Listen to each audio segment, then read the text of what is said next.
Hello and welcome to And the Runner-Up Is. This week on the show, we're talking the 1994 Best Actress race at the Academy Awards, where Jessica Lange won for her performance in Blue Sky. But why did she beat fellow nominees Jodie Foster, Miranda Richardson, Winona Ryder, and Susan Sarandon? We'll explore all this and more today on And the Runner-Up Is.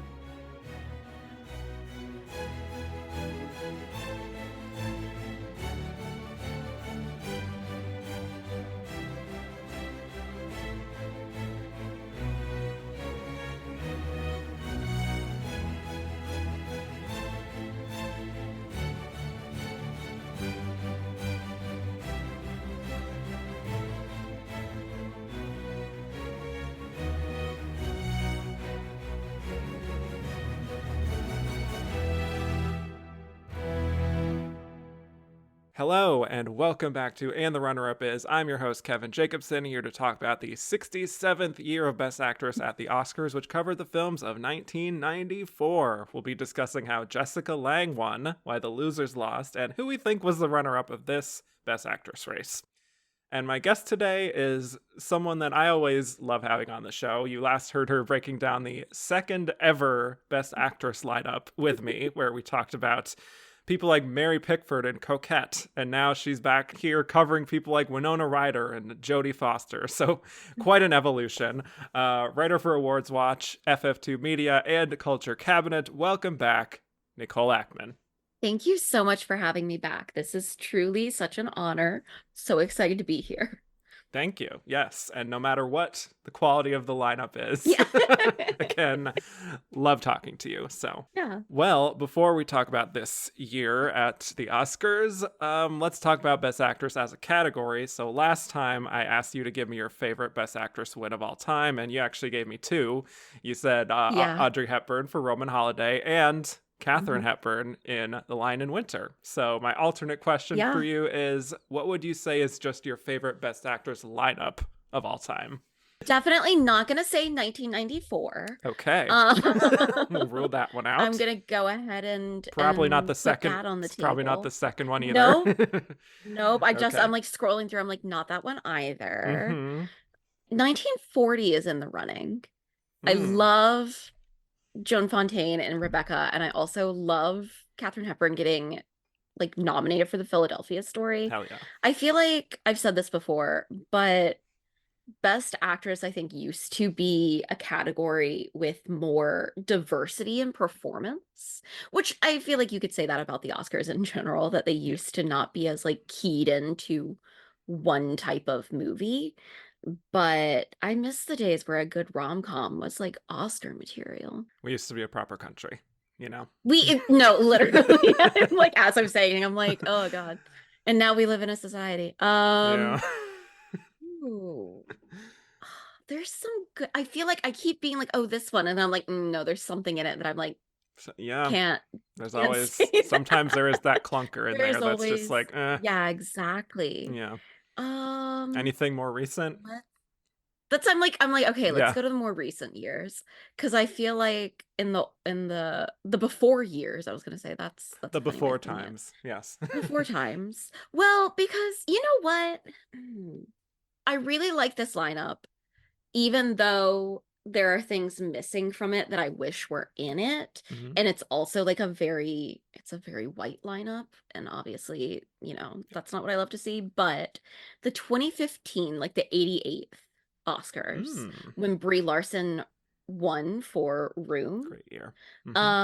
Because it's a year where Saoirse Ronan is nominated. And for one of my favorite performances of hers in Brooklyn, but also you've got Cate Blanchett in Carol, which I think is iconic. You've got Jennifer Lawrence in Joy and Charlotte Rampling in 45 Years. And I do like, I mean, obviously also that feels a little bit relevant with All of Us Strangers being one of the best movies of last year. But I do like to see a year where you've got like a mix of like the lesser known, sort of lesser nominated films and the more prominent ones, and people who are sort of Oscar regulars and people who aren't. And yeah, I'll go with that one. That's a solid one. There's nothing there that I'm like offended by. Yeah, I mean, people have their thoughts on Jennifer Lawrence and Joy. I think that's the one that people are like, take it Yeah. or leave And it. you know what? It's not what I would have picked to be in there, Sure. but it's not like completely stopping me from picking that year. I was Yeah. gonna go for a Saoirse Ronan year, and then every other one has something that I'm like, I can't get behind that in it. So, I like 2017 like, personally with the Lady Bird year for her. I okay, like yes, generally, you know. I like that. I don't love Meryl Streep's nomination for The Post, Wow. which I know is controversial. I just think like the Oscars, like we get it. She's great. Her last nomination, for the record, that was her last time being nominated Yeah. as of today. She's on a Well, bit of a downswing. but it's okay because she's like maybe dating Martin Short, so like she's Yes. still iconic. Right. She's still winning. So, Right. So I don't think she needs the awards to be a that's winner. true. Truly. At this point, yeah. Yeah. Well, that's a really fun year that I'm looking forward to breaking down, 2015. That's going to be really Yes. interesting. And I'm not sure who I would even say is my winner at this moment because it has changed over the years. So, Yeah. Well, that's the thing. I feel like you could make a really good argument for multiple of those oh yeah, actresses for to sure. be the best one. Yeah. So, Yeah. Well, my other question for you, you said on that okay. first episode that your most heartbreaking loss in this category was Carey Mulligan in 2009 for An Education. So now I Yep. will just open it up completely and say, what would you say is your most heartbreaking snub overall in Best Actress in this category? Okay, so this is gonna sound so funny because I'm a cliche of myself. Um, Saoirse Oh boy. being snubbed for Mary Queen of Scots is actually Wow. that kind of is my villain origin story. Hmm. Um, I would personally have put both her and Margot Robbie in for that year. One Mm-hmm. of my like controversial opinions I feel like is that Margot Robbie's best performance is in Mary Queen of Scots. I, Tonya be damned. I do like I, Tonya. I don't like have beef with I, Tonya. But yeah, that being snubbed at the 20, what is that, the 2019, 2018 Yeah, I think 19. awards. Mm-hmm. I'm like, Or I get 18. so Yeah. confused about what to call them. Like, are we going by the year that they happened Year, in or the right. year that Film they're year or for? ceremony year. I always go by film year because it makes it easier to remember, Right? you know. Okay, good. I'm always like, I think this is what the person I'm talking to doesn't buy. Yes. Um, 2018.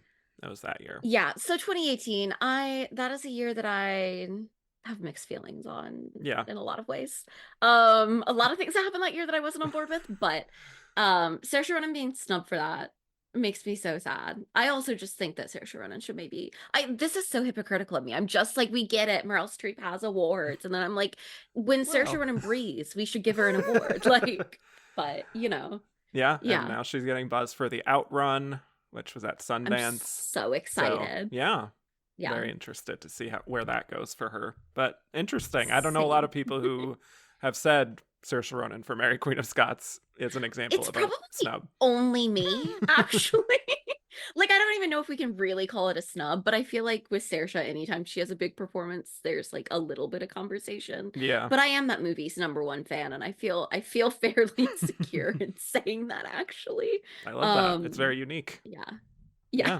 Yeah. Yeah. All Yeah. right. Well, let's talk about this year at the Oscars, the 67th Mm. Academy Awards. The nominees were Jodie Foster in Nell, Jessica Lange in Blue Sky, Miranda Richardson in Tom and Viv, Winona Ryder in Little Women, and Susan Sarandon in The Client, with the winner being Jessica Lange. So, before we break down these performances, Nicole, we've talked about it offline, of course, but would love to just know your overall thoughts on this lineup. Yeah, this was interesting for me because I was born in 1994. Wow. It's So fate. yeah, it makes this feel a little close to my heart. Mm-hmm. But whenever, I agreed to do this, I realized I'd actually only seen one of these nominated performances in Best Actress. Mm-hmm. Obviously, as a infant, I wasn't going out to see Blue Sky. Yeah. But I feel like this is an interesting lineup because like these nominees are not necessarily from the big movies of the year. A lot of the movies this year, like Forrest Gump, like Shawshank Redemption, like Pulp Fiction don't really have like a proper female lead. Yeah. And so it means that like a lot of the movies that I know from 1994 aren't in this category at all. Mm-hmm. So I got to be introduced to some movies. I got to learn why I didn't know those movies. Which is because they're bad. There it is. I'm yeah, not all of them are bad, but like some of them are. Yes. Like I know why I hadn't seen Nell. Yeah, but then it was, I went into it and I was like, okay, I need to like not be like bringing my like 90s child nostalgia to this. Like I need to actually evaluate these performances and not just be like, oh my God, Winona Ryder. And then I watched them and I was like, or I could bring my bias to it. That's fine too. It's an interesting year. These are fascinating films. Sometimes not for good reasons. There's a weird running theme through some of these performances of like mad women, I like picked play up the on Taylor that Swift too. song. Oh yeah. Yeah. Which and some of those portrayals I think are more offensive than others. Sure. But it's a fascinating year and one that I now understand why I feel like I've never really heard people talk about as much. We were saying like before we got on air that this would have been such a wild year to have seen like a discussion on Twitter around these nominees.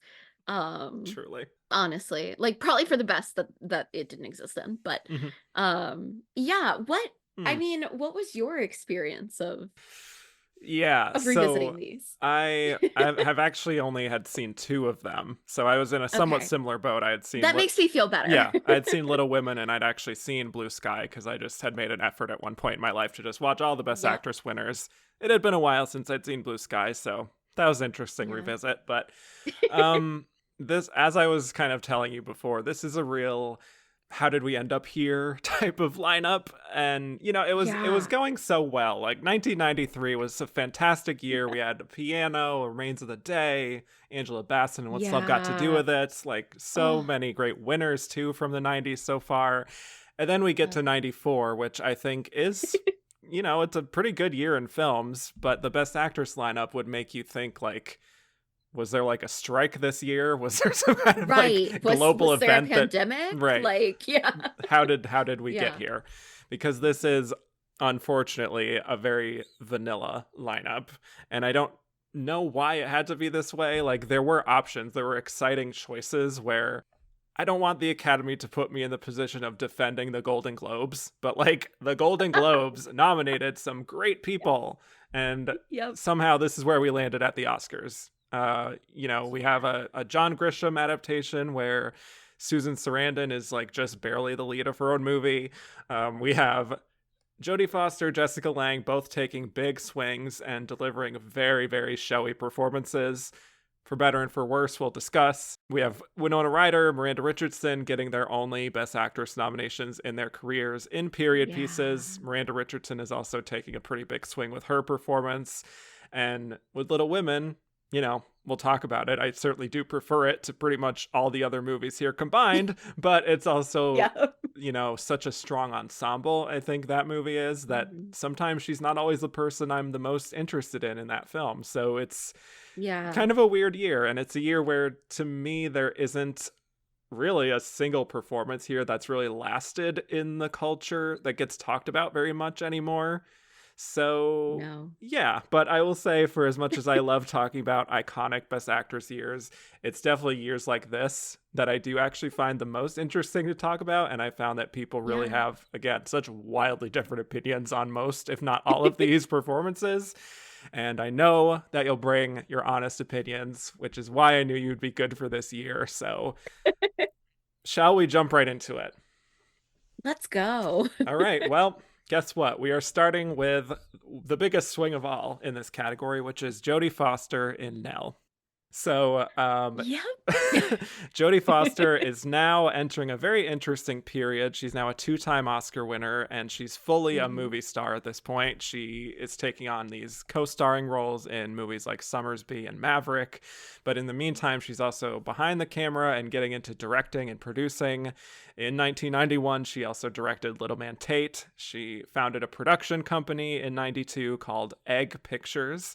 And the first film that they released was Nell. So this is one of the rare instances we have thus far in this Best Actress series where the actress is also producing her own film.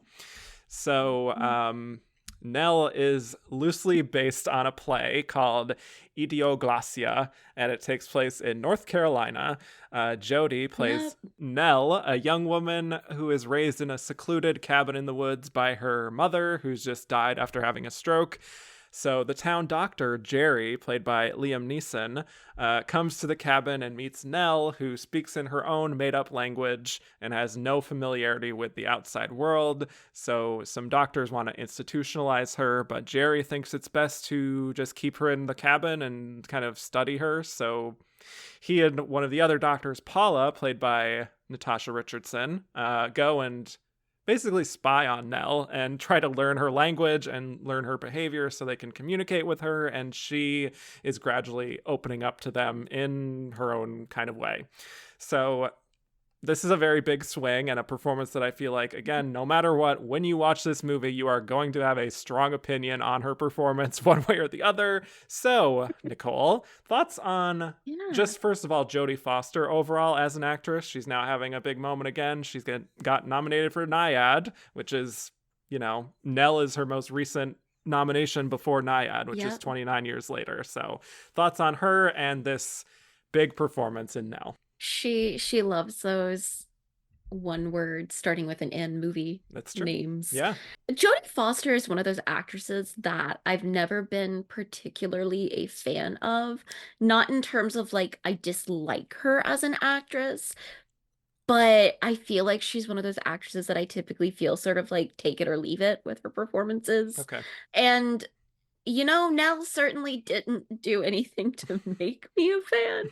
This movie is so interesting and sort of feels like one of those just because you can doesn't mean you should films. First of all, I gotta say, as a North Carolinian, so often when a movie is set in North Carolina, I'm like, oh, I wish they'd just not realize we exist. Because it doesn't happen very often, and when it does happen, half the time it's like, oh no, no, this is not it. Yeah. They did also film in North Carolina, so I guess like woo film industry here, back when we really had one. But you know, from the opening music of this movie, I was like, this isn't gonna be good. I was like, I can already feel the offensiveness seeping through. And I really do feel like this movie, similar to some other movies in this category, is one of those where you're like, oh, you really don't know anything about what you're talking about. In Mm. the way that like I'm like, I don't think you know how doctors work. Kind of like in The Client, I'm like, I don't Mm. think you know how lawyers work. Mm-hmm. But yeah, I mean, so beyond this movie being like offensive in like 30 different ways and having sent me down a weird Wikipedia spiral on feral children, Mm. Jodie Foster is certainly giving it her all. And I will always applaud an actress who is willing to sort of like throw their ego to the wind, put themselves into a performance like this that is very, how do I put this? I don't want to say like it's not pretty, but like, Vanity sure. free. Yeah. Yeah, right. Like Mm-hmm. she doesn't care what she looks like in this performance. That being said, a lot of this performance feels fairly offensive to me. Mm. In terms of like what exactly are we trying to say about Nell here, particularly because we actually know so little about this concept of feral children because it is such a rarity, obviously, that I can't really decide what they decided to go for here. The 90s were also like a weird time in terms of how we talked about and portrayed differently abled people. the language, again, like she committed to it. She did that. Do I think they did a good job making the language? No. Mm. I actually just watched a new movie that's entirely in an invented language, Out of Darkness, Hmm. which is about like people 45,000 years ago, whatever, trying to like survive in the wilderness. Mhm. And they invented like a caveman language for it. And I thought they did a great job because they made it sound so natural. Whereas in this, it feels like Jodie Foster is speaking in a fake language a lot of the time, I feel. Like it doesn't feel like it doesn't feel natural enough for me to like buy that this is just how she's always spoken. Mhm. It is one of those performances where you're like, yep, you did that. Does it feel like there was a lot of thought behind it other than like, and now I shall act crazy? Not really to Hmm. me. Mhm. It feels sort of just like generic, like this is what I think feral looks like. Mhm. Yeah, I don't really know that there's much more that I can say about this. Yeah. Yeah. This is very a divisive one, and I feel like I understand the opinion on this performance kind of in both directions. I understand why some Yeah. people find this to be very daring and risky kind of Mm-hmm. performance from a great actress giving a great sort of primal performance. And I Mm-hmm. also understand why others feel like it's too much and that the movie is ridiculous, her made up language is ridiculous, and she overacts the whole movie. I sort Yeah. of get it from both angles. And in the beginning, I have to admit, I was like, maybe this isn't as bad as people say it is. Like, yes, it's jarring at first, but I do just find Jodie Foster to be a very compelling screen presence. So I'm just like, okay, I'm going to Yeah. give you the benefit of the doubt and just try to go along with this. But honestly, the more the movie went on, the more I felt like I kind of understand why this gets derided so much. It feels like she heard feral child and took that to mean like a child who is acting feral and Mm-hmm. not like a child who has been raised outside of society. Yes. Um, Right. like I feel like there's nothing in the storyline to like fully explain why she would act this way. It's no, they don't. Um, Yeah.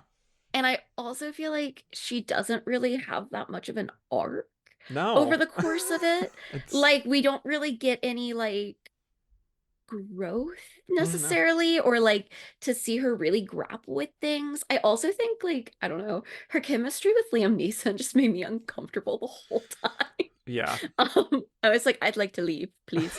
Um but yeah, it feels like a performance where she was trying too hard to be like out of the box Yeah. and risky and daring and not grounded in the actual character. Right. Yeah. I think this is an incredibly misguided film that really seems to think it's saying Mhm. something more than it actually is. Oh, it And it does. seems almost painfully unself-aware of just how Yes. creepy the whole setup is with this guy coming and watching her doing all these things without her consent, including just straight up getting naked in front of her at one point Yeah. and like not Yeah. figuring out like, is this appropriate to be doing? Would this be okay? And I feel like just ultimately the message of the film seems to be like, here's Nell. She's this primal person, and like, look what we can learn in our modern world about how to be a better person or like a more connected, emotional person or whatever. And there, like you said, is almost no attention paid to Nell herself and how she might Nope. be feeling through literally any of this. It's all just outsiders kind of leering at her. And, if it's not just like the characters in the movie, it's like us as an audience kind of looking at her as if she's like an animal in the zoo, basically. Yeah. It feels like her performance belongs in like a campy horror version of this movie.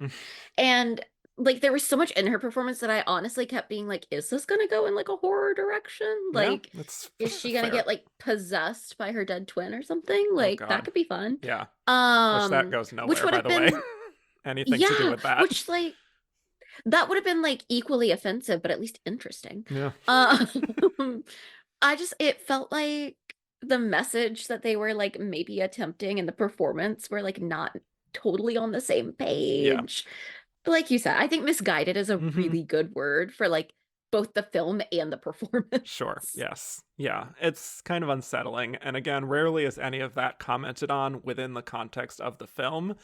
And if it is, they just kind of mention something about like, should we be doing this? But then they just kind of go ahead and do it anyway. They say informed consent like one time, and then Yeah. like, we're Whatever. done. We're Yep. good. We covered it. Right. Like, now let's get naked. Right. Like, Yeah. yeah. Yeah. Even the way that like her nude scenes are filmed felt like so voyeuristic to me. I was Yes. like, Yeah. this ain't it.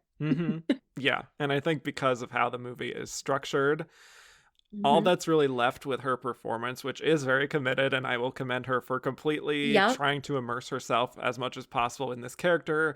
For me, it mostly comes off as like a technical performance that you might see in like experimental theater or like an acting exercise, Yes. but doesn't have a whole lot of humanity to it, you know? And It's it, definitely giving like your audition for Juilliard. yeah, yeah, Like when they're like pretend to be a cat. Uh, right. Yeah, do yeah. Feral Child. Yeah. Yeah. And it's a bummer because Jodie was very invested in this. She actually has a quote that I found around that time where she said, "The film was a real catharsis for me. I had never thought of myself as someone emotional." And she says she was surprised to learn that like she was an emotionally available person through this performance, and that being ashamed of being emotional is unfortunately the byproduct of living in a world that is shark infested. And like that's great that she got that out of Okay. performing as Nell, but I feel like in execution, I just don't feel that investment as much as I clearly should be. And I'm not sure whether to put that on the screenplay, which is, again, all kinds of flaws that barely even scratch the surface of all Yeah. the ethical implications of all this, or if it's just partly Jodie herself. There is something funny in her being like, I didn't think of myself as an emotional person. And me being like, yeah, girl, I get that from this performance. Oh Like, no. I see it like more than in your other roles. Ironically. Yeah. Yeah. Yeah. You know, her kind of unique language and the movements, her like tay in the wind sort of movements. I feel like there's just really nowhere to go, and you kind of get what it is, what this performance is within those first few scenes, you know? And I Yep. also think maybe for this to work better, they could have had a more unknown actress play this part, because then Yes. you would have a true Yeah. like air of mystery around like who is Nell and why does she act the way she does. But instead it's like we have this Yeah. actress who people have known since she was 3, acting, Right. you know, now a Yep. 2-time Oscar winner, and we get these great close-ups on her face, which is very Silence of the Lambs. And we also Mhm. get this sort of like this, she's dealing with this threat of danger, which is kind of like what she did in The Accused. So it's like we've kind of Yep. seen some of this stuff before, so it And just she doesn't. also looks like herself. Yeah, Like, there's no attempt to make her, I I feel was like, gonna say, shouldn't she be dirtier or something? Like, I don't know. yeah. Like, I feel like it's the same criticism that people were leveling towards like where the crawdads sing. Like, how is she looking like perfectly normal Yeah, if this is her situation? Like, which I and like fair enough, I guess she was living with her mom for that long, but like it just again, then it's like, well, if she knows enough about like, humanity, society, whatever, to like make herself look this presentable. hmm, How does she not know more about how to act? I have yeah, questions. yeah. That's fair. I'm curious what you think of just her physical kind of acting, because that's so much a part of this. Her swaying and that kind of like Yeah. lyrical quality she has. It's very like communicating with nature, sort of. How did that Right. land for you? Which to me, it's one of those things where I feel like I can totally see where she's coming from. And I think if the screenplay supported it more, I would actually be kind of into it. But I feel like there's no sort of follow through on a lot of that physicality. I also would like to have seen a little bit more like sort of change over the film and the That's the thing. physicality Yeah. because she is interacting with these people and like, how does that sort of influence her? And I feel like we don't really get any of that. I also feel like a lot of those decisions around the physicality just don't really have any, at least to me, I can't see like where she's getting those choices from. Yeah. Like, what about her growing up with just her mom made you think she would move like that? Hmm. Like, yeah. So Yeah. to me, it's a swing and a miss. Hmm. It's a lot of I've this may sound strange, but she has a very great sharp jaw that she makes use of a Yes. lot in the film, kind of like Yes. clenching as she's like looking up, and you like it's a very interesting image. And you could definitely Yeah. see why like these other people would kind of be fascinated by her. So like Right. I get Yeah. that aspect of it, even though I agree it's not really commented on further why she's doing the things she's doing. I guess that's part of the point, is that like we will never know, and that's like part of the mystery of the film or something. But Yeah. I feel like in a way though, oh God, this is gonna sound meaner than I mean it as, but like go her for it. performance is kind of giving like, in like the early like P.T. Barnum circus when they would be like, here is a wild person. Yeah. And they're just like that's kind of what it's giving to me. Mm-hmm. It feels very like put on Yeah. in a way that, whereas I feel like it should feel more natural if this is like who this character is. Yeah. And then I think the minute they decide to take her away from her home and take her on a drive was the minute that I knew that this was about to go downhill very fast. Like these Yep, doctors, and it did. yeah, absolutely. Yeah. These professionals just take her out of her home and drive through town and just like totally overstimulate her, you know.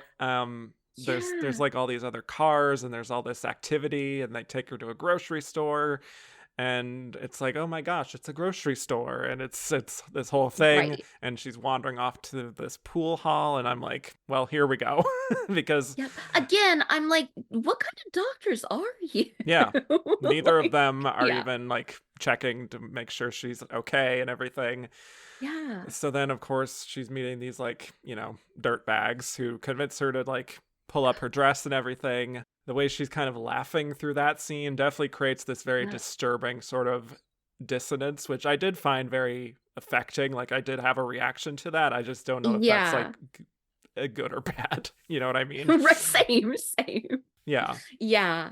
Again, like it goes back to, it's like, okay, well, clearly when we were writing this, we had no concept of doctors or scientists or like anything like that. Yeah. Because yeah, like of course that's going to be overwhelming for her. But yeah, I just feel like the movie takes this turn at that point Yeah. where it's just like, okay, like that's probably the point at which if I was watching this because it was like on TV or something, I'd be like, no, we're done here, and turn it off. Well, thank you for committing to But I did. the I end here. did finish it out. Yes. Yeah. But like again, I don't want to totally beat up on this performance, because when she gets a good close up, like she knows how to Yeah. work it. Like her, like even a very small scene, like her looking out of the balcony of the hotel and like talking to herself and just kind of thinking back on her past with her sister. There is this very direct vulnerability Yep. that I do find very striking, even for as very weak and muddled as this movie is. Like there are moments where I'm Yeah. like, I can see the vision here. It's Exactly. just And I think that so much of what's wrong with the performance is the movie itself, yeah. like in the screenplay. And Yeah. honestly, I almost fault her more as like a producer on it than an actress in it, because I'm like, I think that like the concept was the first problem. Yeah. Yeah. Um, but yeah, and you're right. Like it's not my least favorite Oh, of the okay. performances in this Wow. category, as a matter of fact, because Interesting. she's so committed to it Mm-hmm. that I'm like, even though I think what you're doing is wrong, I admire the gumption. Yeah. Yeah. Right. Yeah. And then like we have the big courtroom scene in the end, which is very silly, very overcranked sort of 90s melodrama there that just does not Yeah. feel earned. Or maybe if it is earned, like this is the story that they were hoping to tell the whole time, which is that like Nell is there to help these like neurotypical people learn how to get in touch with their emotions and feel again. I just think she ends up being used as a tool more than the film really seems to Yes. actually care about her, which is ironic considering the whole message here of her like, healing message of like other people in the courtroom. And just, I don't know. It just, for me, it reads as phony. And I also feel like there are chunks of this movie where I'm like, is Nell the main character here? Right. Like, because it feels like she has such little agency Yeah. in so much of it. I'm like, this is really a story about these doctors, not Mhm. about Nell. Yeah, which is unfortunate. And it pains me to say, Yeah. because I love Jodie and I know she really cared about this film and the intention seemed Yeah. to be very earnest, but in execution, for me, it's very like we're in a post Dances with Wolves feeling 90s melodrama. Like that's Mm-hmm. kind of the Mm-hmm. vibe, and like Liam Neeson is Yep. like the Kevin Costner in this case, and it just doesn't Yep. land. The ending just doesn't work for me. It is the kind of role in the kind of film where I'm like, all right, this came out in like the mid 90s, so I'm not gonna hold it against her. Yeah. If she did this today, I'd be like, all right, we need to sit down and think about what we've done. Yeah. Um, That's also yeah. important to think about when we're looking back on things like this, is to not be too like we can obviously talk about the issues with it, but it's also Yeah. like it's a different time. Not that Right. that's There excusing it. was less, but I do think like looking at again, it's a theme in this category this Yeah. year. There was, I think, in the mid 90s less information out there about like neurodivergency and Right. about mental illness and what that really meant. And I think that we definitely see a reflection of that in these films, which isn't to completely like excuse the way that they portray some of these women. But I do think it explains at the very least why these actresses didn't, were willing to take on these roles and Yeah. didn't see issues within them. Right. Yeah. Yeah. So Jodie, we admire the swing, even if the swing doesn't quite connect for some of us. Yeah. I understand why it would also be like this deep, like getting in touch with her emotions kind of performance within the context of her performing it. So She took a swing and yeah. she ran around the bases the wrong way, but she But did hey, make it back to at home least she's plate. So, she's you in know, the game. I don't know. yeah. I don't know what the metaphor is, but This yeah. is me trying to make a sports metaphor. Yes. It's half baked, This is but that's not usually allowed on this show, but I yeah, forgive you. it's Okay. baseball. I thought that might be allowed. Yeah. All right. Anything else on Jodie? I'll just say that I also think like Jodie was coming off of only a couple of years earlier with Silence of the Lambs. So it kind of feels like this was maybe a little bit of a like, we're gonna nominate it, but I don't know, like how willing were they gonna be to actually give her another award? Right. So Yeah, we will talk about that indeed yeah, later I know on. we'll get to that But later, but yes. Yeah, it yeah. also felt to me like this is Jodie Foster's blank check. Like, you've won 2 Yeah, Oscars, you're now a exactly. director, Yeah. producer, you can do whatever you want.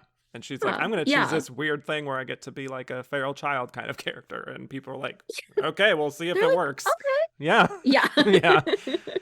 And Yep. depending on your definition, it sort of works. She got this nomination. I don't know. Anyway. Yeah. Anyway, let's move Yep. on to our next nominee, Miranda Richardson in Tom and Viv. So Miranda Richardson gets her first and only Best Actress nomination here for Tom and Viv, but it's not her first Oscar nomination. She was previously nominated for Best Supporting Actress in 1992 for Damage. But before that, to introduce her here, since we haven't talked about her yet, Miranda Richardson was born in Lancashire in England. She attended the Bristol Old Vic Theatre School and got into theatre after that. She was nominated for an Olivier Award for her performance in A Lie of the Mind. She makes her film debut in a pretty splashy way, where she played Ruth Ellis in a movie called Dance with a Stranger, playing a woman who shot her lover and ultimately was hanged. She also had a memorable role as Queen Elizabeth I on Blackadder. She does quite a bit of TV going into the early 90s. She's also in Empire of the Sun, and it's all leading up to her great year of 1992, where she is a part of 3 films that were in the Oscar discussion: Damage, which she was nominated for, Enchanted April, which she won a Golden Globe for, and The Crying Game, which was a big sensation. Like, she's on the poster, it's nominated for Best Picture. Huge breakout year, and really allowed her to kind of explore her range as an actor. So then 2 years later, we have Tom and Viv, which is a period piece based on a play, and it's all about the relationship between the writer T.S. Eliot, writer of Cats, just wanted to throw that in there, and his wife, Vivian Haywood. Willem Dafoe plays T.S. Eliot, Miranda is Vivian, and so they get married after a very short courtship, and as time goes on, it becomes clear that Vivian has some undiagnosed mental issues. She acts very erratically, she has wild mood swings, and she also has a medical condition that involves menstruation, and this being the 1910s, her problems are not really treated with a lot of seriousness to start with, and her condition worsens to the point of needing to commit her to an asylum. So let's talk about it here. We have an interesting period piece, one that I personally kind of struggled with, but tell me your overall thoughts on Miranda Richardson and her performance here. Yeah. Miranda Richardson is an actress that I really typically really love whenever she pops up in things. Hmm. This is so bizarre, but my introduction to her, where I like really noticed who she was as Madame Giry in the Phantom of the Opera movie. Wow. Um, Okay. which is like peak theater kid of me. Yeah. But, then obviously she's also in Harry Potter. She Hmm. plays Rita Skeeter, which I actually think is like an amazing comedic performance She's from really good in her. that. Yeah. Right? Yeah. And I really love her in things like The Young Victoria, Mm. Belle, and even in Sleepy Hollow. Like I think she's Yes. someone who like works in a period film really well. And so this is the one I actually saved this for last because I Mm. was like, all right, if I'm gonna like any of these movies, other than Little Women, of course, then like this is gonna be the one. Like this feels on paper like it should be a very me film. It's kind of Nicole Um, coded. Yeah. Right. It's like it's about a literary person, like about this woman who's dealing with this, mental illness, whatever. Like I actually have done a lot of research recently. This sounds so funny to say like this, but I've done a lot of research recently on women who were committed to mental institutions Mm. around this time period because last summer I worked at a historic site. And one of the women who had lived there had that happen to her. Her husband committed her. But this movie is just not it.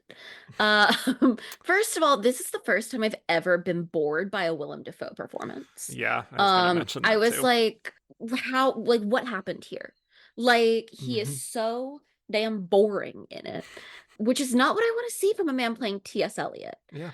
And I also just think it feels like this movie goes on for ages. And I Hmm. think it's because it should have been like 90 minutes because they do not have enough to say to make it 2 hours.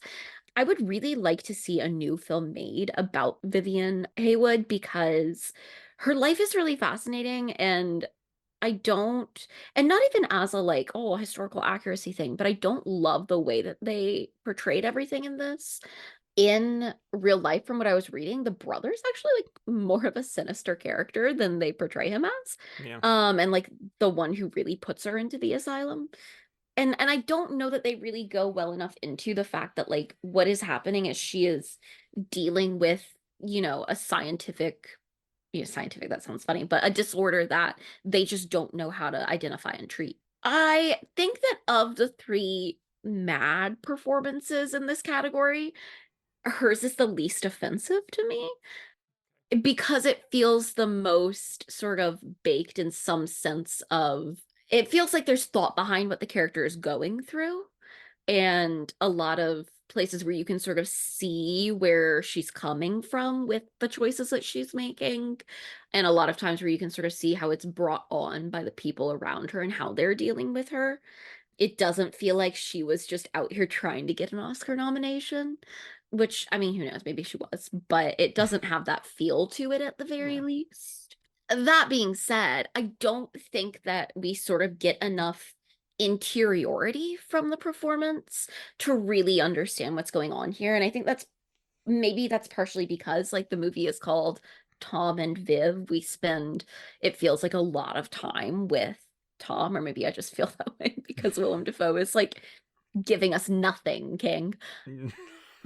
But Mhm. yeah, I don't know. It feels like she definitely gave it her all. There's good things in this performance. That being said, I don't think it's enough to like carry the film. Hmm. And the film is giving us so little otherwise that I feel like it all just sort of falls apart. Like I got bored and for me to get bored in a period film like this, that kind of says it all, right? Yeah, it really does. Yeah. Yeah. Yeah, I like Miranda Richardson. I think she has a really quirky presence that feels very Yeah. specific to her. Her trifecta that I mentioned in 92 is a Mhm. great testament to her talent. And even her later work, like you mentioned, with playing Rita Skeeter, I think is like Yeah. so specific and fun. All her voice work is great. Sleepy Hollow, Yeah. she was also, I think, very underrated in this movie. It few years ago with Jake Gyllenhaal with Stronger, which I think she was really good in Yes. as like the mother character there. So, I mean, kind of like what I mentioned on the 93 episode with Stockard Channing, she's not an actress that I'm always actively like seeking out all her roles, but whenever she does pop up, I'm generally having a good time, you know? And Yeah. I think this role is a pretty bold one. And I do think, unlike a lot of this lineup, I definitely understood why she was nominated. Yep. She is playing a very erratic character who has these big mood swings. It's a role that asks her to be very extreme in her emotions. And I think ultimately the film kind of fails to really live up to her greatness as an actress, which Mhm. she kind of ends up being dragged down by that. And I think the film definitely is flawed in how it depicts the relationship between the two of them and how it only really focuses on her mental illness and how it just kind of Yeah. affects people around her, which is a fine angle to take, but it's just so narrowly focused on that that I feel like we don't get to see much of the other aspects of their relationship, and especially like who she Right. is as a person, you know? Yep. I feel like we're told sometimes about like, oh, well, like she's also a writer. She does all this stuff to help him. But like we never see any of that to the point that I looked it up and like that's all true, but it almost feels like it's not within the world of the movie. Like it feels like those are excuses that they're trying to like, Yeah. be like, no, I do things. Like I do this. And And it's yet we like, do don't see you that. really? So the film sets you up Yeah, to feel that way. I know. I agree. exactly. And I also think and this is like not their fault per se. I'd put this on the casting director, but I kind of feel like she and Willem Dafoe have no chemistry in this. Yeah. Um, and I feel like if they'd had two actors with chemistry that made you sort of buy into the relationship a little more, because even in that early scene, I'm like, why would you elope with her? Like, Yeah. I don't get it. Hmm. I feel like if they'd made us believe in that a little bit more, then we would have been fighting for them to work it out a little bit more. And I feel like at no point did I ever care about the trajectory of the relationship. Yeah. Obviously I was like, oh, this poor girl, like I hope she gets treatment, knowing that like if she does, it won't help her. Hmm. Because of how they were treating people at this time. Yeah. And women at this time specifically. Yeah. Right. I was like, oh, the patriarchy, the misogyny in how mental illness was treated in women at that time. But I also feel like there's also a strain of misogyny in the film and that it only portrays her as her mental illness, like you were saying. Yeah. And to the point that I had to like get a hold of myself at one moment because I was starting to be like, yeah, no, I get it. And then I was like, no, no, I'm not siding with Tom here. That's not how this works. Yeah. Like not me who's done all this research on how this happened to women. But I was buying into it because I feel like they weren't really giving us that much to work with other than making her seem like a nuisance. Yeah. Yeah, I just feel like also maybe they should have given her some more in the beginning to sort of hook us on who she was as a person Yeah. before we like see them in this way. I totally agree. Yeah. And it's a big performance and it's one with a lot of big scenes and big Mm-hmm. moments. And she brings some humanity there and tries to shade Yep. in the character, I think, to show just how much she loves this man to the end. But Yeah. I don't know that the rest of the movie gives her that humanity. When I get to the end of the film, I just feel frustrated and sad that she trusted this man to love her, which is like part of the Right. point, but I don't think it really like earns the complicated feelings and the depth of that ending. Exactly. And I think, it is that thing where I don't really fault her performance at all. I think that Sure. the movie's issues lie in the screenplay and in the direction, and honestly, with Willem Dafoe, which is wild for me to be saying because I love Willem Dafoe, but like this ain't it, dude. But I really do feel like she was doing the best that she could with the script that she was given.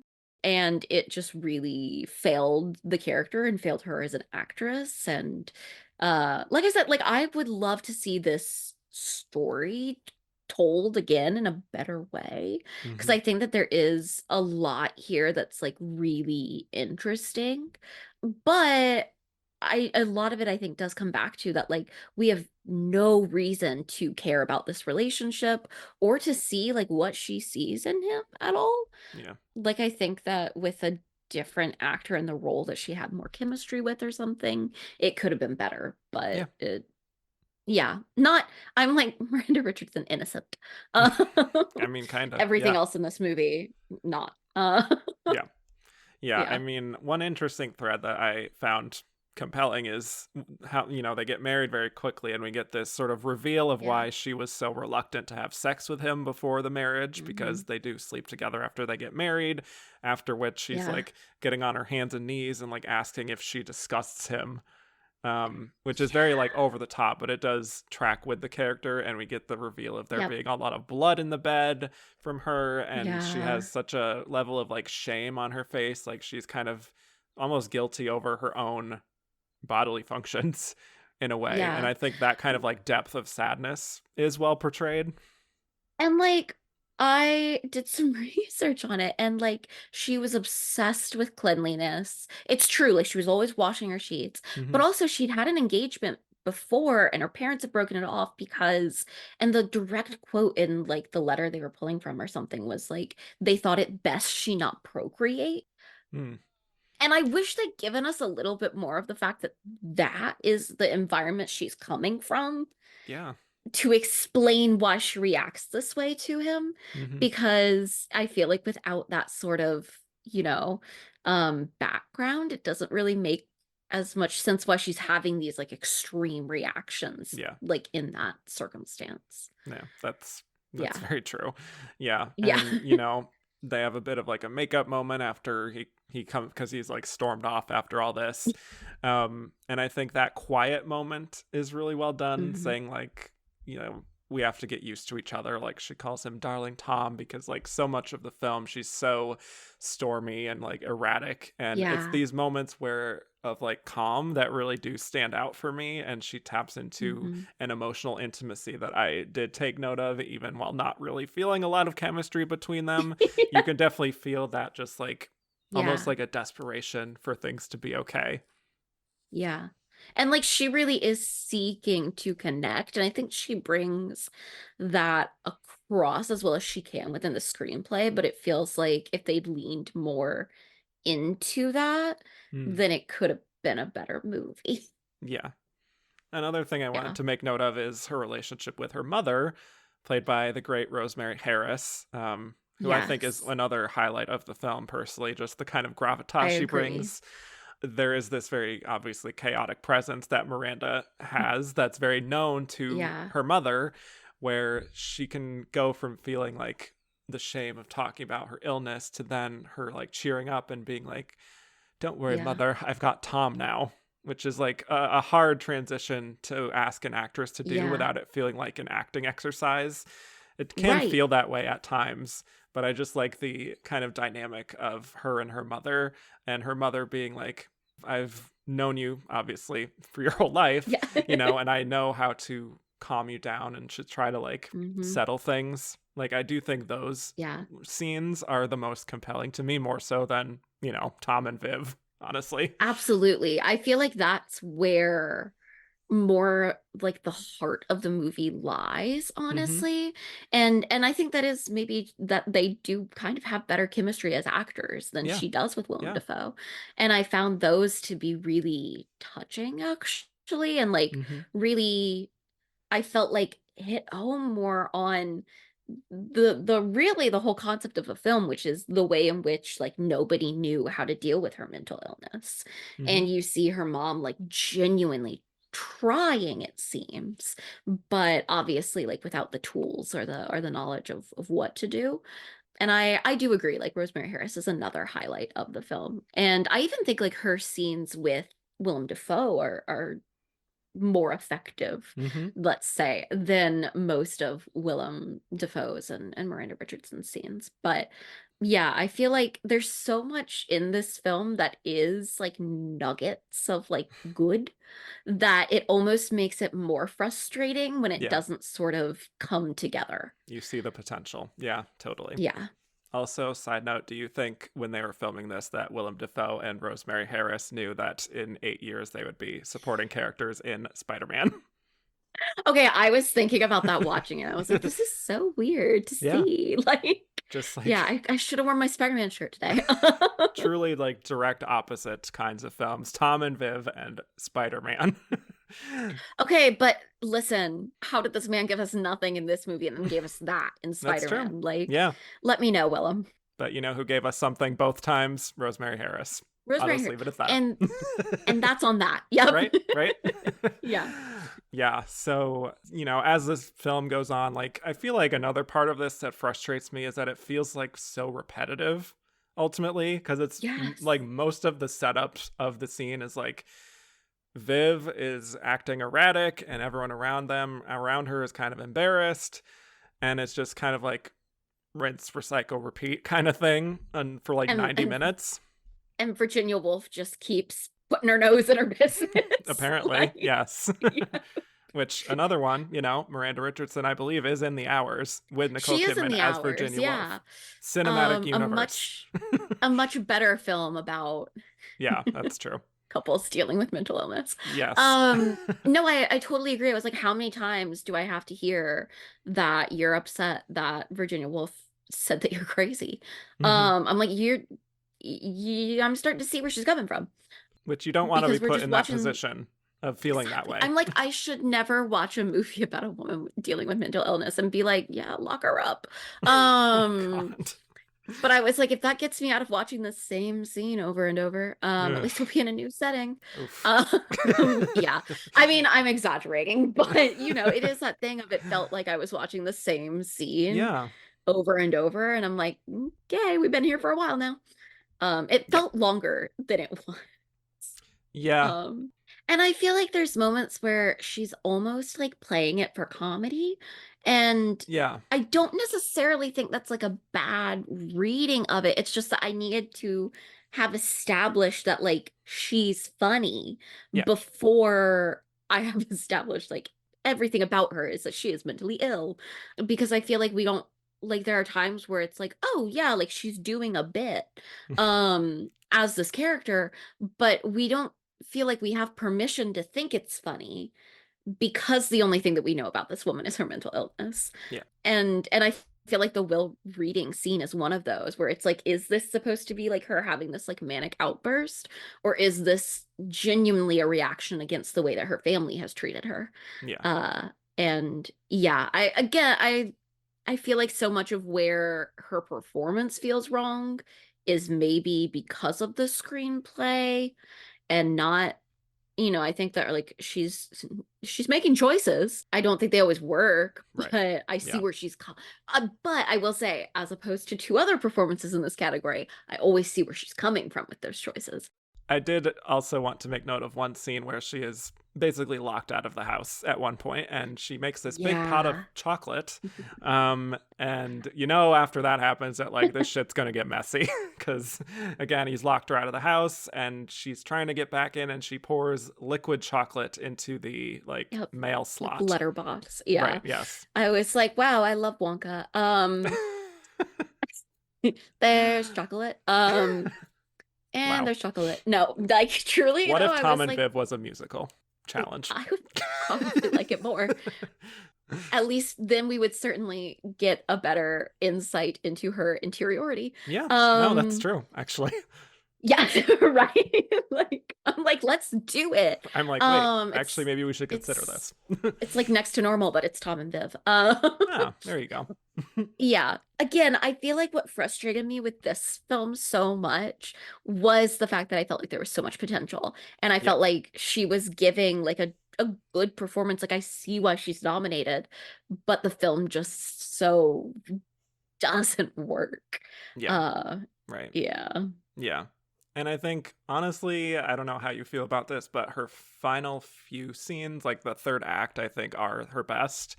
Where, like, there's a moment before she's about to be taken away, basically. Or not. Yeah. Or I think it's, like, 2 days later that she's taken away at, like, a cafe or something. They're going to, like, evaluate her. Right, exactly. Yeah. And, like, Tom comes around and he has, like, this chat with her in this room. And she's taking a more calm demeanor at this point, and Yeah. she kind of is saying like she won't let them take her away from him, and that like, we had our good moments in the past. Like she kind of Yeah. is recognizing that things went sour for us, and like, but wasn't this still worth it?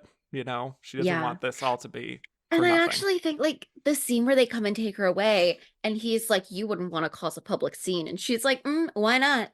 And then she sort of like puts on this scene where she like flips the table and like is, Hmm. screaming and whatever.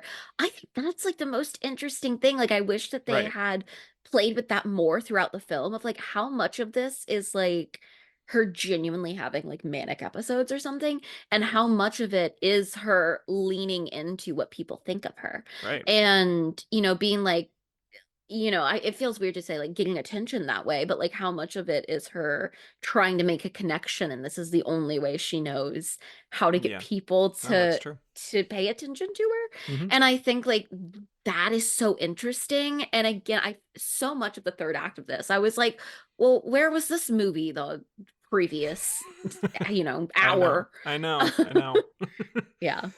And then the scene at the mental facility, I think, is really heartbreaking, Yeah. and I think it's Yeah. probably her best scene in the film, where it's like these, I don't I know who these agree. men are that are coming around and like asking her about how no one's ever requested her release, not even her husband, not her family, and she's kind Yeah. of like taken aback at first, but any of those kind of hurt feelings, she kind of turns against these men and kind of is outraged and saying like, what are you trying to say about T.S. Eliot? And she says like, he has my undying love and all of this stuff. And just Yeah. like the level of devotion that she has, where he does not seem to have the same feeling for her, is really tough. And I think she plays the earnestness of her feelings really Yeah. beautifully. I think we also get this really heartbreaking quote where she says, I haven't heard from Tom in 10 years.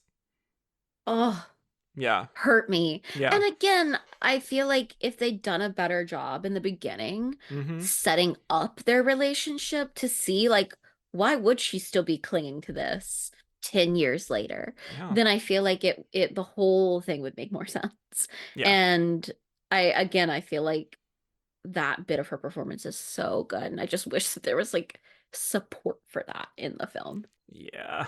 Yep. So it's one with it had a lot of potential. And I was hoping that this would connect. Yeah.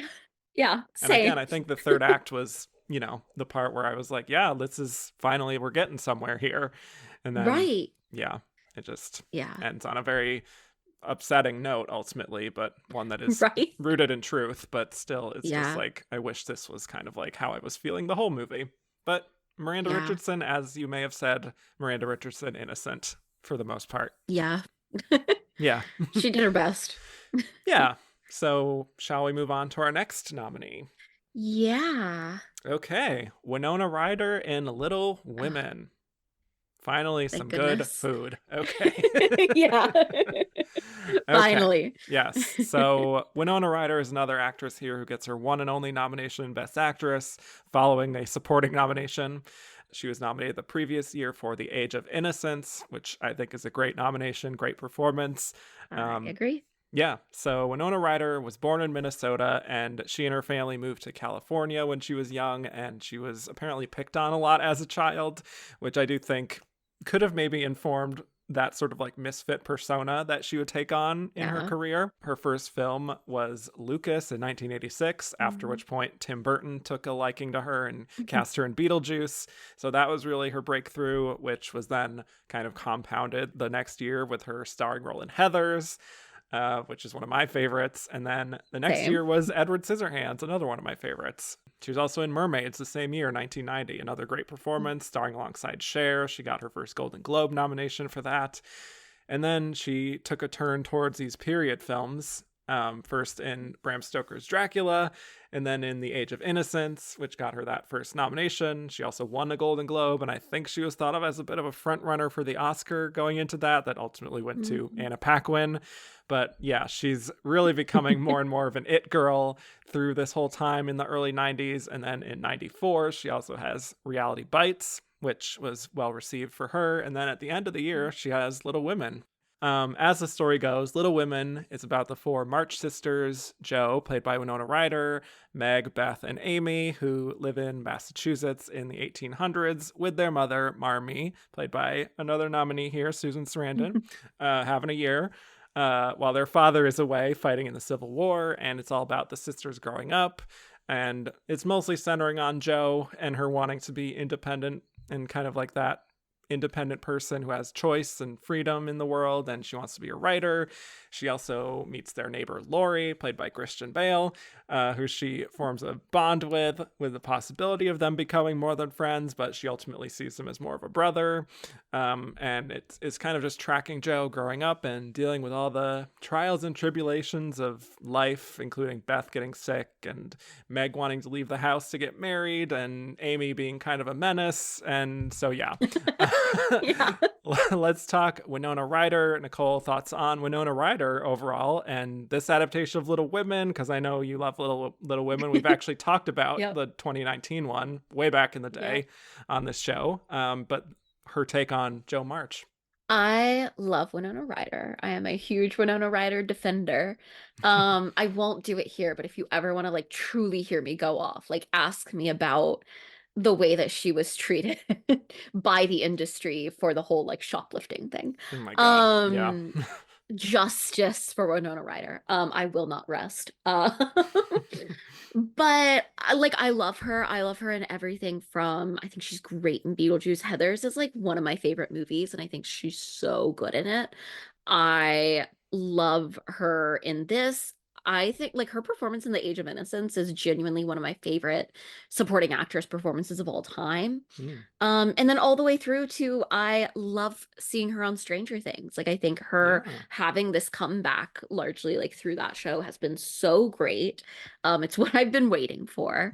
Uh, but this is a movie that I grew up on. Obviously, you know, it came out the year I was born. I don't remember when I first watched it because it's one of those movies like from your childhood that you feel like you just always known. It was always there. Um, Yes.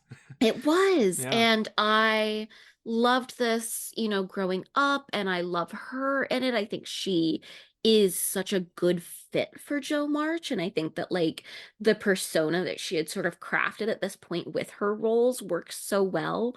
But I also think it's so fun to watch her go from doing something like The Age of Innocence into this, because that's such polar opposites, really, in like a period piece. Mm-hmm. And it was interesting because I realized I like sat down to rewatch this and I realized I had not seen this movie since the 2019 version came out.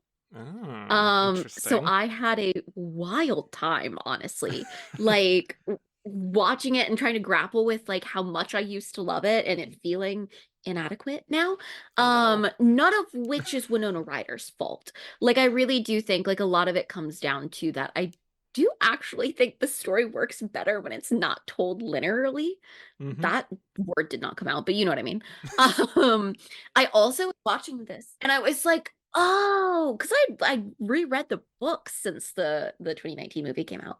But I'm rewatching it, I'm like, oh my God, this movie is where my like anti Laurie and Amy agenda came from as a child.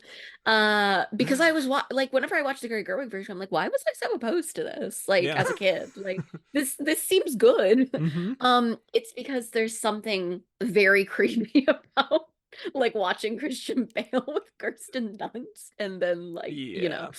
I don't think that the changing of the actress for Amy works at all in this movie. Sadly, I Um, agree. Yeah. I also think Christian Bale, I don't know how old he was when he did this, but he seems old for the role looking Mm-hmm. back on it. And Yeah. like young Nicole would be yelling at me right now because I thought he was so hot in this movie. But rewatching, I was like, ooh, don't love that. I do think he and Winona Ryder have really nice chemistry, but it's nothing compared to the chemistry that Saoirse Ronan and Timothy Chalamet have, Right. which I do think much better feeds into this whole idea that like their confusion around their relationship is because they're clearly soulmates, but in a platonic way. Whereas in this, I kind of see where the disconnect is happening. All of that said, I think Winona's great in this role. I think she is an excellent Jo March. I think that she really does a good job of fitting into the period, but seeming awkward within it, not in a she's too modern way, but in a, she isn't rigid enough for it way. I really was struck watching it this time by how playful she is in this role. And I think that works so well. Like her face is so expressive. There's so much nice, like bits of humor in it. And I think that she does a lovely job of sort of creating these family relationships with the actresses playing her sisters, with Susan Sarandon as Marmee. I think that she and Gabriel Byrne are excellent as Joe and Professor Bear. Mm-hmm. That I think works remarkably well in this movie. And I also think that, she has this naturalness to her that I also think is sort of what I was missing in a lot of the performances this year. That there's an authenticity that I really believe her as Jo March. And I think that that's really fantastic. And, is it the most strenuous role as written in this? No. Is it the best work that she's even done? No. Not even at this point, I think. But it's a really solid performance. I think even with the fact that she's also been given like a good screenplay. That does help. Yeah, which helps. Yeah. Yeah. Haven't been able to say that so far on this episode. Nope. Yeah. Yeah. So I'm a fan of Winona Ryder too. She was an actress I've really loved growing up through her work in the Tim Burton movies, even stuff like Girl Interrupted. I remember Yeah.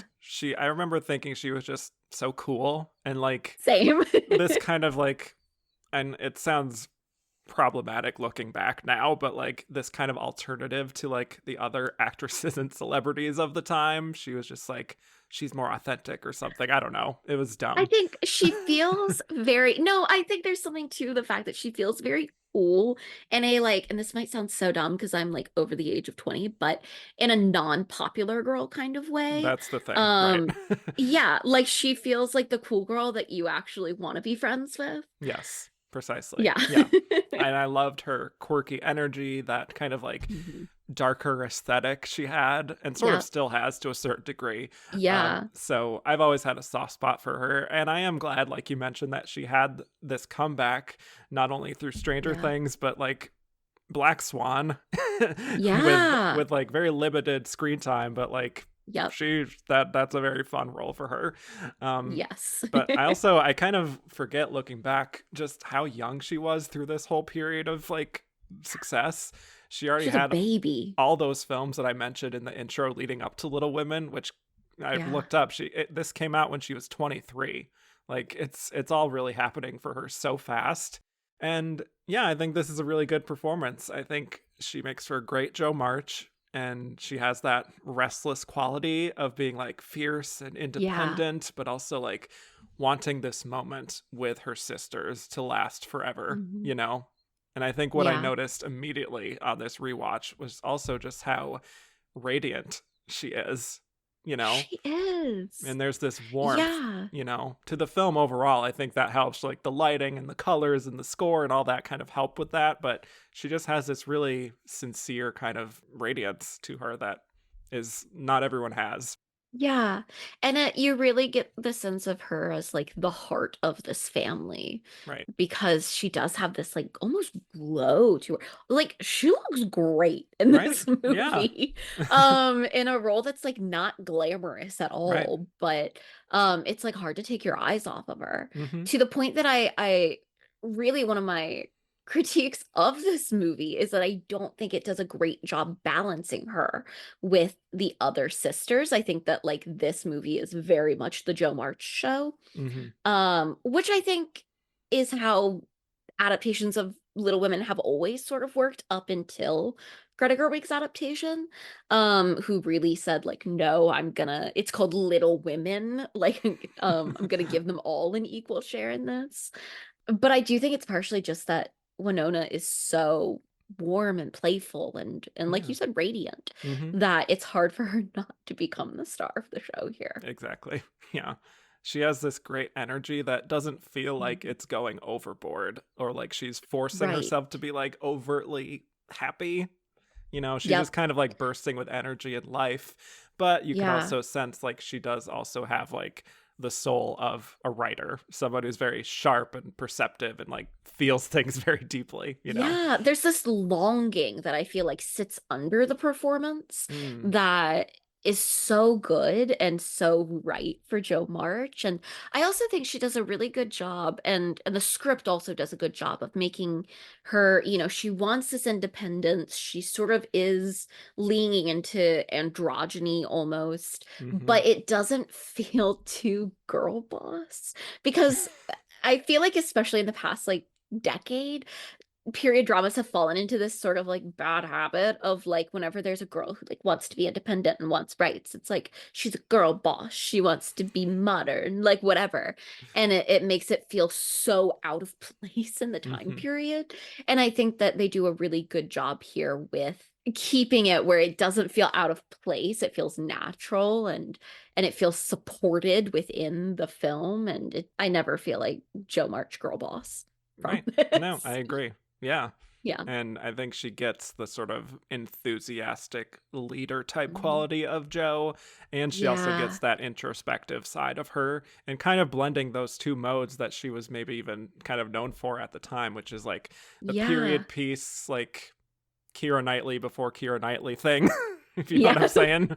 Yeah. Plus, and this is something I'm not fully conscious of, but like before when I watched this Little Women, her kind of like doing an accent too. Like there's something very Yeah. American New England in the 1800s. Yep. It's got like some Britishness in there, but just a hint, which I think is like very, very period specific, like character work she's Yeah. doing there. Definitely. And I think it's, it really is an interesting culmination of a lot of the stuff that she'd done up to this point, because I Hmm. do think that there is a bit of Veronica Sawyer in Yes. this role, and I like rightfully so, but at the same time, she's had this career playing this sort of eccentric, quirky like character, but also doing these period dramas, and I Right. think this is like the perfect marriage of that for her without it feeling like she's being too typecast. I think like this is great casting, and I don't think the film would work necessarily without her in this role. Yeah. I was Like just it would be thinking, good, but it wouldn't be great. right. I can't picture anyone else like a younger actress in this time period doing No, this as well as Winona Ryder. Like this is like it's exactly. truly like how I felt when like Saoirse Ronan was cast in this one, Right. where it's just like, of course, like that is the person, Yeah, you know? yeah, like she really is Jo March. Right. And Yeah. I love that for her. Yeah. And I also think her chemistry with her sisters is very strong and authentic. All these little like, Yep. goofy facial gestures she makes is like very Yeah. specifically like raised with sisters. Like those kind of like Yeah. reactions, like whenever if Yeah. someone says something stupid and she just like makes a face or whatever, like all It's those so tiny little cute. moments is, again, you can tell that she really is invested in wanting to sell you on this who she is, like, and why her sisters mean so Yeah. much to her. Absolutely. And I do have to side note that as much as I hate the like dual casting of Amy in this, because I don't think it works, Mhm. Kirsten Dunst is so delightful in this and is really the only one I feel like who is fully matching Winona's energy and feels, like she has that sort of grasp on her character in the way that Winona does, which Yeah. is delightful and also fascinating because she's a tiny baby.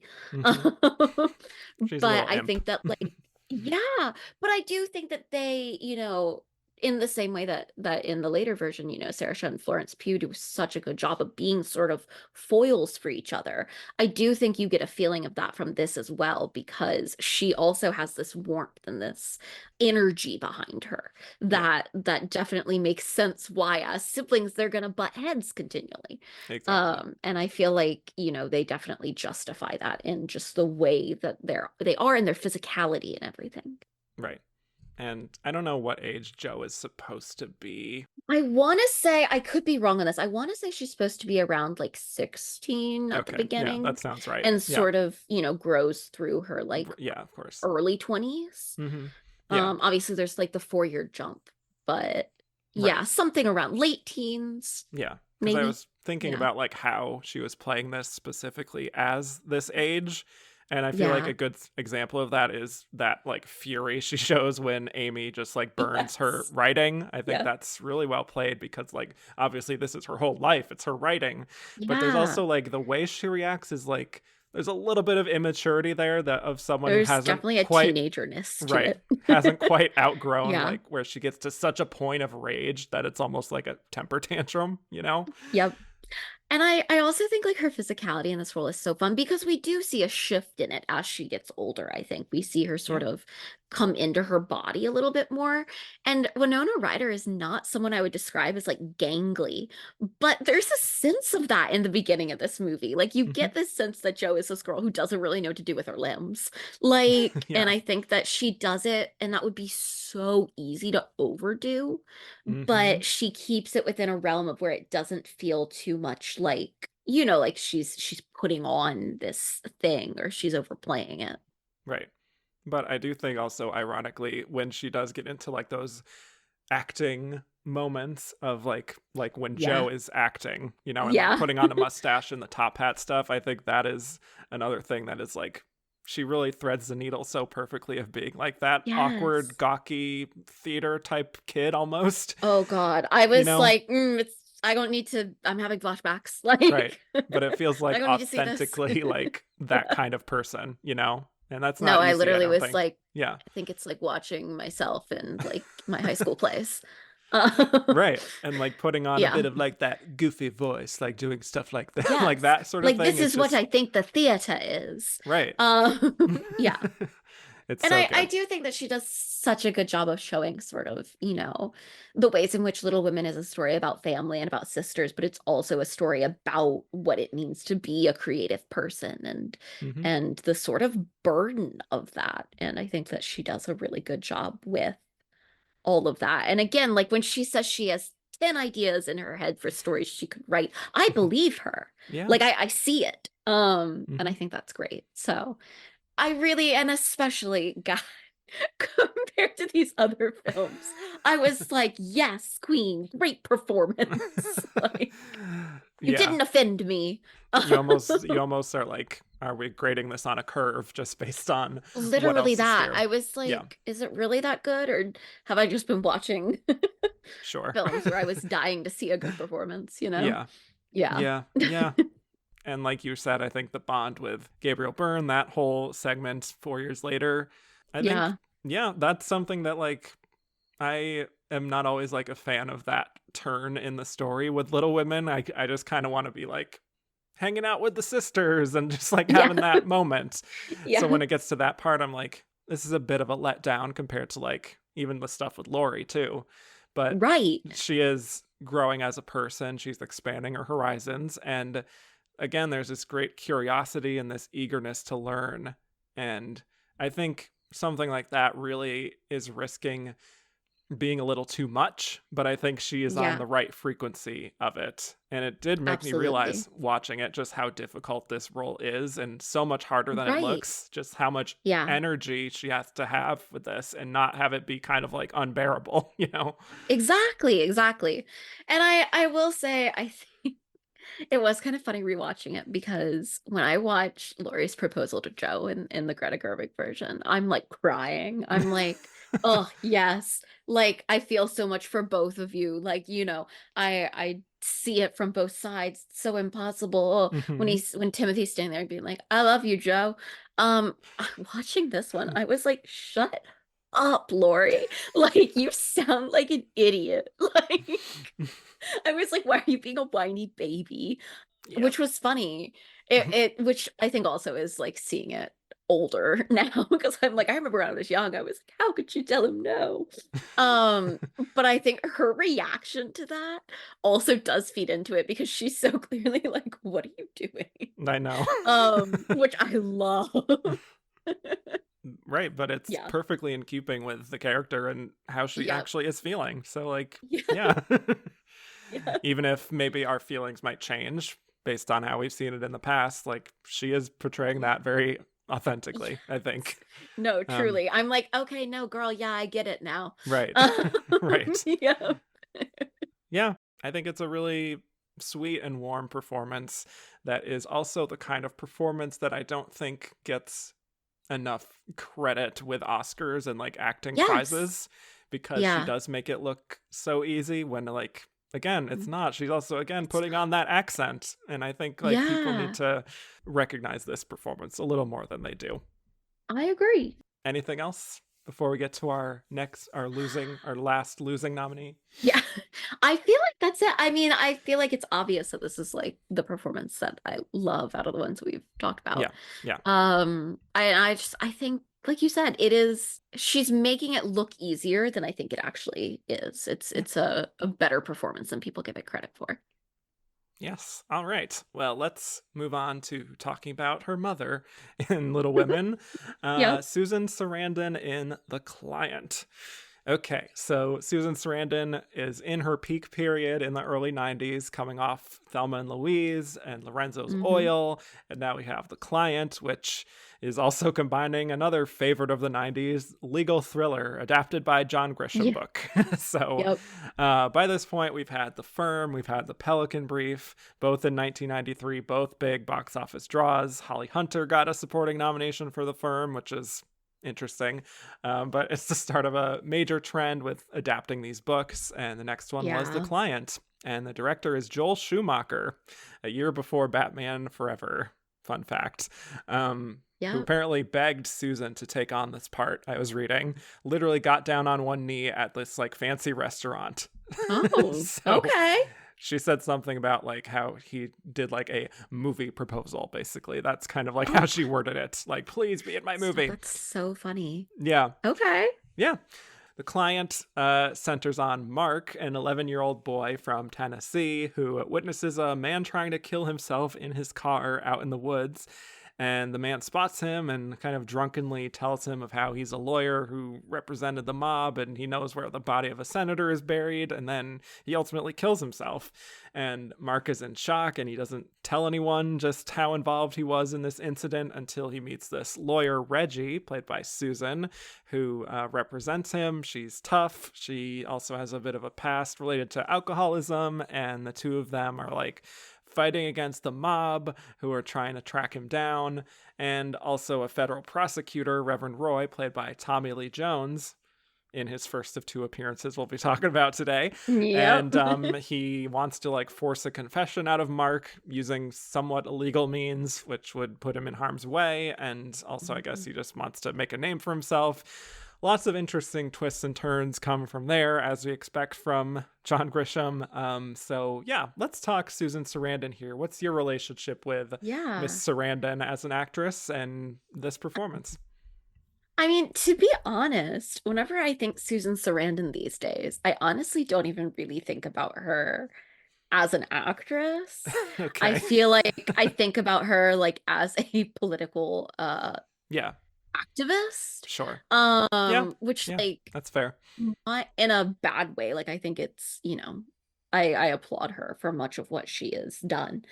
But then, I obviously, like I said, I was raised on the Little Women films, so I really was sort of used to her in that role, Hmm. or then in like Rocky Horror Picture Show. Yeah. And I feel like she's someone that whenever she shows up in a film, I can typically expect a solid performance.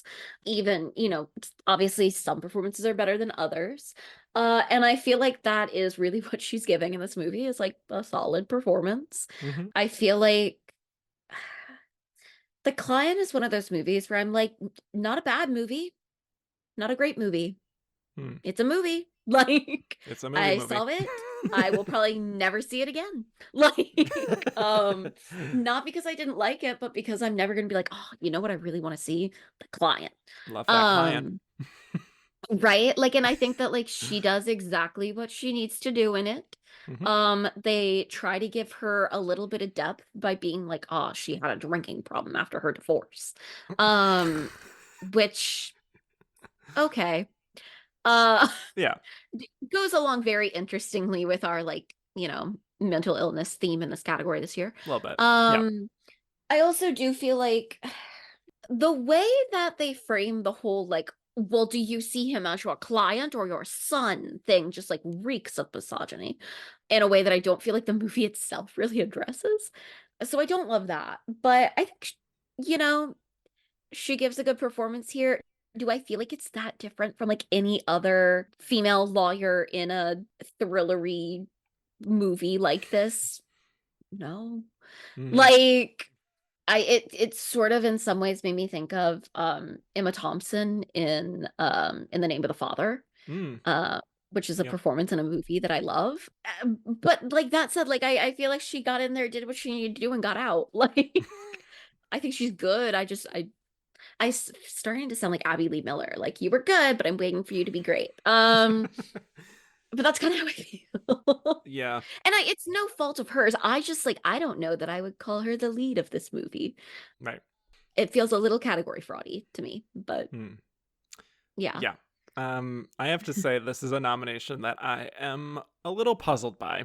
I think it's one of those cases where like it honestly reminds me of kind of like the nominations we would get back in the 30s and 40s with like Katharine Yes. Hepburn or Betty Davis, where it's like we just really like your screen persona, and like even if the film you're in and it doesn't give you a great showcase, like we just like you and we're gonna It's like, oh, nominate you you. showed up Yeah. here. Yeah. Yeah. Yeah. Right. That's kind of how this feels. Like it is a fine Yep. performance that she brings her kind of like that grit and that determination that we love from Susan Sarandon, and that like the warmth and the empathy that we kind of also saw in like Lorenzo's Oil. And Mhm. so I also think it's interesting how we get to this period with Susan of like 70s, 80s, even a little bit into the early 90s with Thelma and Louise. It's like kind of like tough and sexy and like all these like a little bit dangerous. And then by this Yep. point in her career, it's sort of like, okay, you're the mom, you're the lawyer, you're the nun, Yep. you know, Yeah. and Yeah. Oh where it's God. like Yeah.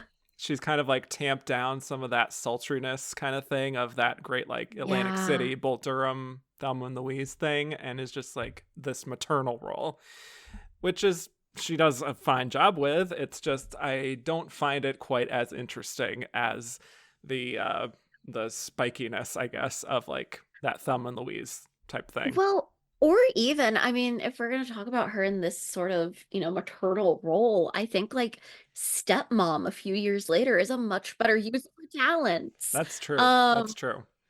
like there's something to be said for women who played Marmee in adaptations of Little Women getting a nomination for another film that year in which they did nothing special at all. I'm putting it out there. Yeah. Uh Laura Dern, you can say Yeah, it. Laura, like, and I love Laura Dern, like that's Mother to me. Sure. But That's she should have Marmee been to me. nominated. Yeah, she should have been nominated for Little Women and not Yeah. Marriage Story. Yeah. And I honestly feel like if Susan Sarandon had gotten a supporting actress nomination for Little Women instead of this, I also would have felt like that was a better nomination. Yeah. Um, Fair. I just feel like this is a very, I don't want to say it's like workmanlike, but it's kind of giving that. Like Hmm. she showed up, got that paycheck, got out. Which again is not to say that it's bad. It's just like, yeah, it's fine. She did what she needed to.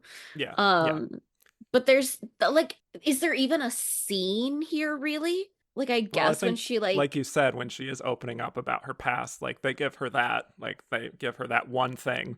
and it very much feels like, oh shit, we never gave this character any personality trait. Yeah. Yeah. We'll throw in a divorce. And it's like, And now she's a okay. complex female character. And now she's a complex female character because she's trying to make up for being a bad mom by like not letting this client get killed by the mob. Mom. Like, what? Like, okay. Like, I Yeah. didn't really need her to be a bad mom to justify her not wanting a little boy to get killed, but thanks anyways. But again, like that's not a criticism of her performance. It's Right. that I think like the screenplay, particularly as it deals with this character, is it's doing something. I could also talk about the way that it portrays the actual mom in this story. And Yeah, this yeah, movie, watching it, I had a lot of feelings. But yeah, one, it is pretty silly. Like, it feels very far-fetched. Like, I don't know if that's like no duh, Yes. everyone knows that about this movie or what, but I guess it sort of comes with the territory with like John Grisham sort of thing. But Yeah. the plot holes are everywhere. I mean, like Like I the action like I sequences said, are it's like, interesting, but did feel no one absurd. involved in this know how the law works? Like, Which, like, John Grisham should know.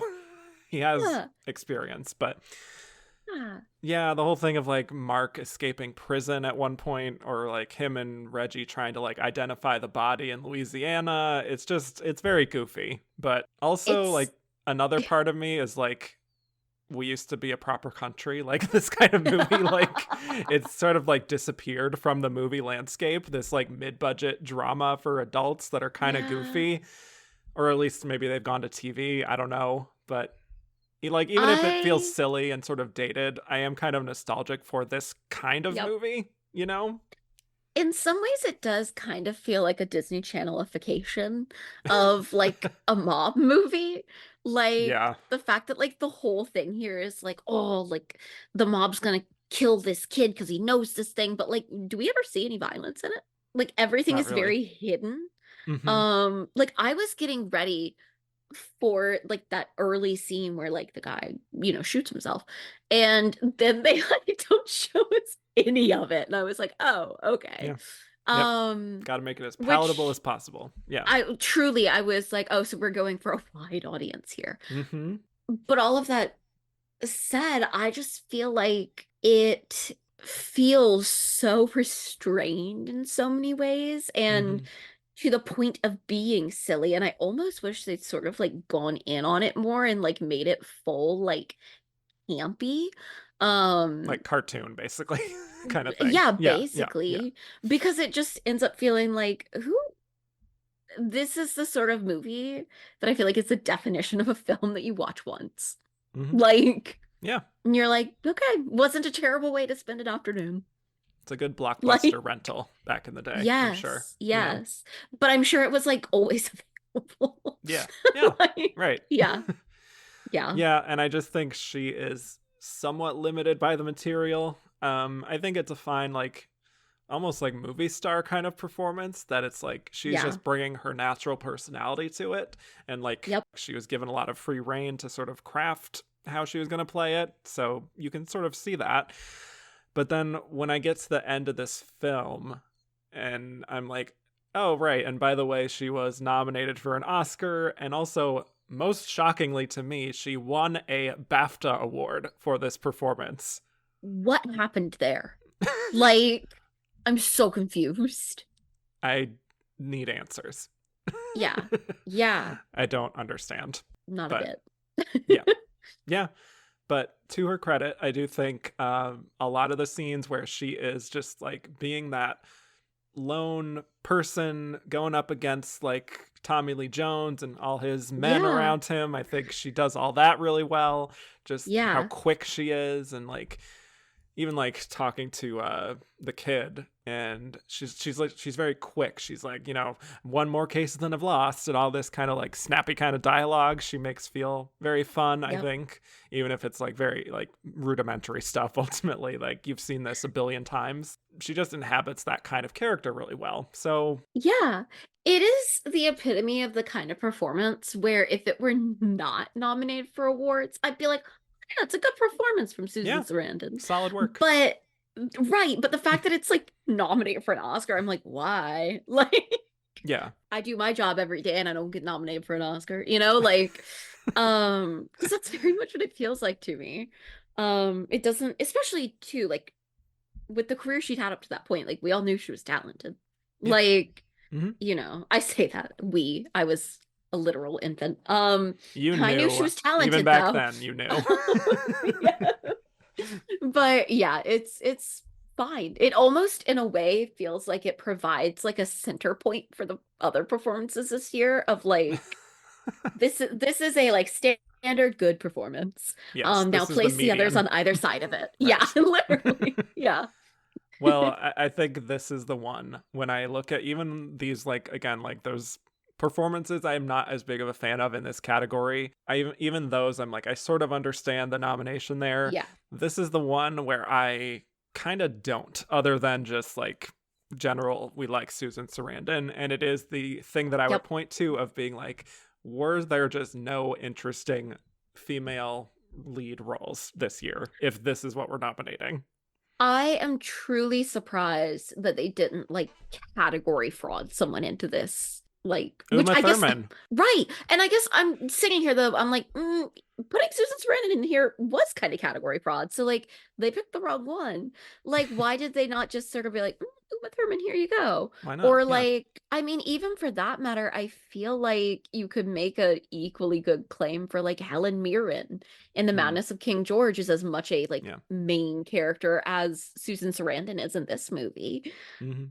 I think the only other scene that I would think of for her that is good and gives her different things to do a little bit is the courtroom scene, which is again like standard courtroom procedure stuff that you could see on like Law and Order, but the way that she is kind of like sparring with Tommy Lee Jones there. Yeah. I think she does have little opportunities in there for her to actually make choices as an actress beyond like exposition dumping. Like when she is kind of communicating with Mark sort of like non-verbally when he's on the stand, when he's looking at her to see like whether he should admit certain things that happened. Which also, just in a general, I wanted to talk about, why is he withholding all of this stuff anyway? Literally none of it makes sense. Like, I think that's the issue with this movie. It's one of those things where, like, if people were acting even semi-reasonably, we could wrap this up in 15 minutes. Like, this would be a snappy short film. Yep. Right. Like, I wish that they'd come up with some sort of better concept for why he would be withholding this. Like, but yeah, and I will say, I do think that I like what Susan Sarandon is doing here more than I like what Tommy Lee Jones is doing, because I feel like he gets into this very like caricature of his character, which doesn't totally vibe with the tone of the film. Like, I'm like, I either need all of us to be at this level or none of us to be. Right. That's a good point. Yeah. Sometimes he would do that in the 90s. Like, Two-Face is the next year. And that's fair. Which fits the vibe of that movie better, but even like JFK, he's like very flamboyant in a way. So that's kind of that was the vibe a little bit with Tommy in that period of time, which is interesting because of how we know him today, just like very stoic. Right. It honestly threw me for a spin a little. Right. The climax is interesting, where again, like, they're going to New Orleans or something to prove that the body is at this boathouse of the guy who killed himself in the beginning, all as a way of like getting a deal with Mark and his family to eventually go into witness protection. So it's kind of like we get a bit of like Susan Sarandon action star a little bit, which is fun, even if it's all like a little cheesy, because like the mafia guys arrive. They've been sent to kill them. She gets her hands on a gun and like shoots at the neighbor's alarm, which kind of like diffuses the whole situation. Yeah. Also, another time where I'm like, okay, so what do y'all think lawyers do? But fair. Like, I don't think this is within the realm. There's a lot happening in this, though, that doesn't feel particularly legal to me. So correct. Yeah. But after that, like, you know what? She's like, I've secured the deal, and that's pretty much it. And they go their separate ways. Yeah. I wish there was more interesting stuff to talk about with her performance. It's kind of just there, ultimately. It is what it is. Yeah. I can't think of a lot of interesting character work here that she couldn't have done in any other movie. Yeah. It's like there's nothing particularly to commend, but there's also nothing really to criticize. So, like, she did it. She did the thing. Yeah. She did the thing. Well, let's get to our winner, shall we? Shall we? Okay. All right. Here we go. Jessica Lange in Blue Sky. So this is Jessica Lange winning her second Oscar, and this is, as of today, her final or most recent nomination. The end of an era for Jessica Lange on this show. But in between Music Box and Blue Sky, she had a few other films released, including Cape Fear, working with Martin Scorsese. She makes her Broadway debut in A Streetcar Named Desire. These are all sort of big things that are happening in the early 90s, and she's becoming a little more anxious about the kinds of roles that are afforded to her as she's getting older. So she takes on this big part in Blue Sky, and this is where I can talk about the very odd story of Blue Sky, which is that this movie was filmed in 1990, so 4 years before it's released.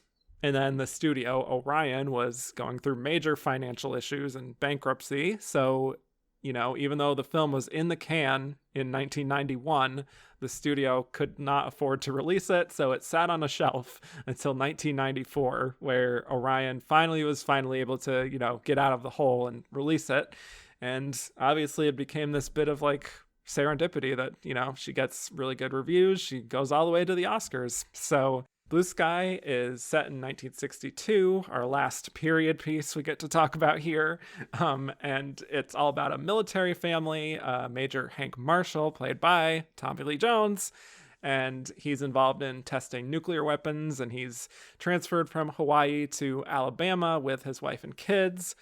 His wife is Carly, played by Jessica Lange, who's a very big, bold personality. She loves courting attention, and she's very free-spirited to the point that she sometimes embarrasses her husband and their kids. And one night, she has an affair with Hank's base commander, Vince, which causes a huge mess, and she ends up telling Hank about it, and Hank goes into a violent rage, and he ultimately lands him in the mental hospital, and Carly kind of goes about trying to free him by exposing this like cover-up that Hank was keeping secret.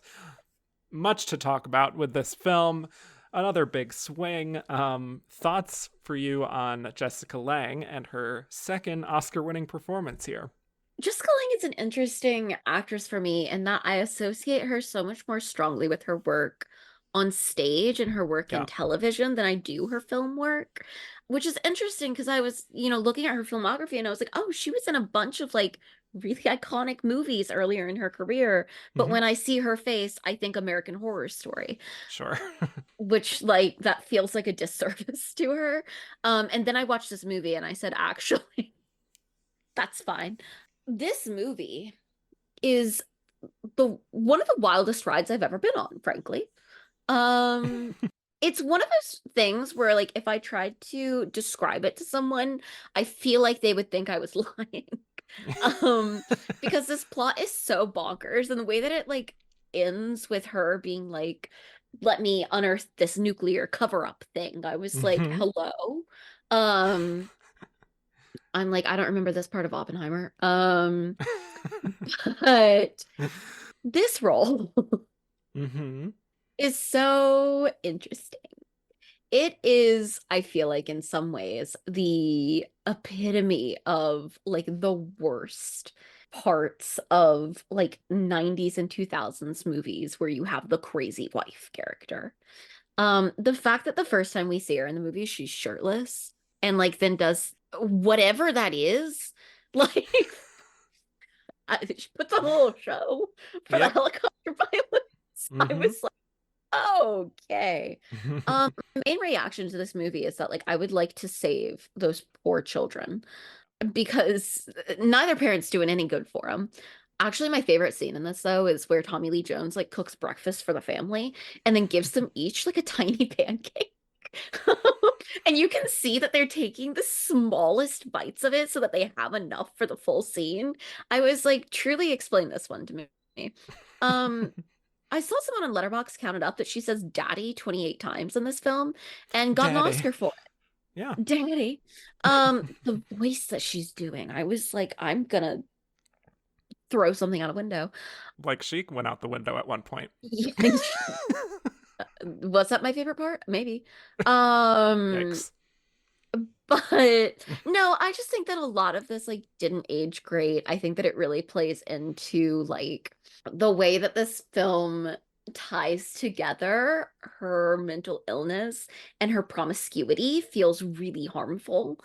It's also one of those movies that I watched it and I was like, what was the point of that? Like, yeah. what was that for? What are we Like, trying to what am say I here? meant to Yeah. take from this? Women Because be crazy. women be crazy. That feels like you marry a crazy woman, she'll cheat on you with your boss. But also, Like, she might hello. expose a nuclear cover up. So there's that. Right. Like, and like, I feel like the movie can't decide how it wants us to feel about her, which is interesting because I'm not saying that like I need movies to tell me like this character good or this character bad. I'd like to know like this character good, bad, or complex. And Mm. this movie said none of the above. Again, I feel like we don't get much of a sense of her like interiority. I feel like the movie makes absolutely no statements onto like what sort of mental illness is she meant to have? Like, how are we supposed to be seeing this? Hmm. I don't know. I just like she seems like a menace, but like not in a fun way. Um, like I don't know. I just really didn't enjoy watching this. Again, because I feel like the character like didn't really give me anything interesting about her other than like this bitch is crazy and like a really bad mom to the point that I was like, she's really giving it her all. I'll give her that. This is perhaps mean to say, but I totally see there's a pipeline from this movie to being in like 8 different versions of American Horror Story. Totally. No, it's true. Yeah. I thought Yeah. that too. Yeah. Yep. That's my main takeaway from it. Yeah. Interesting. Yeah. I do Mhm. think, just to be upfront with it, this is definitely one of those Oscar winning performances that you understand why she won, and you also get the sense that if the competition was like a little bit stronger, that maybe she wouldn't have, or maybe wouldn't have even Yes. been nominated, you know? It feels like they looked at the list and said, who did the most acting?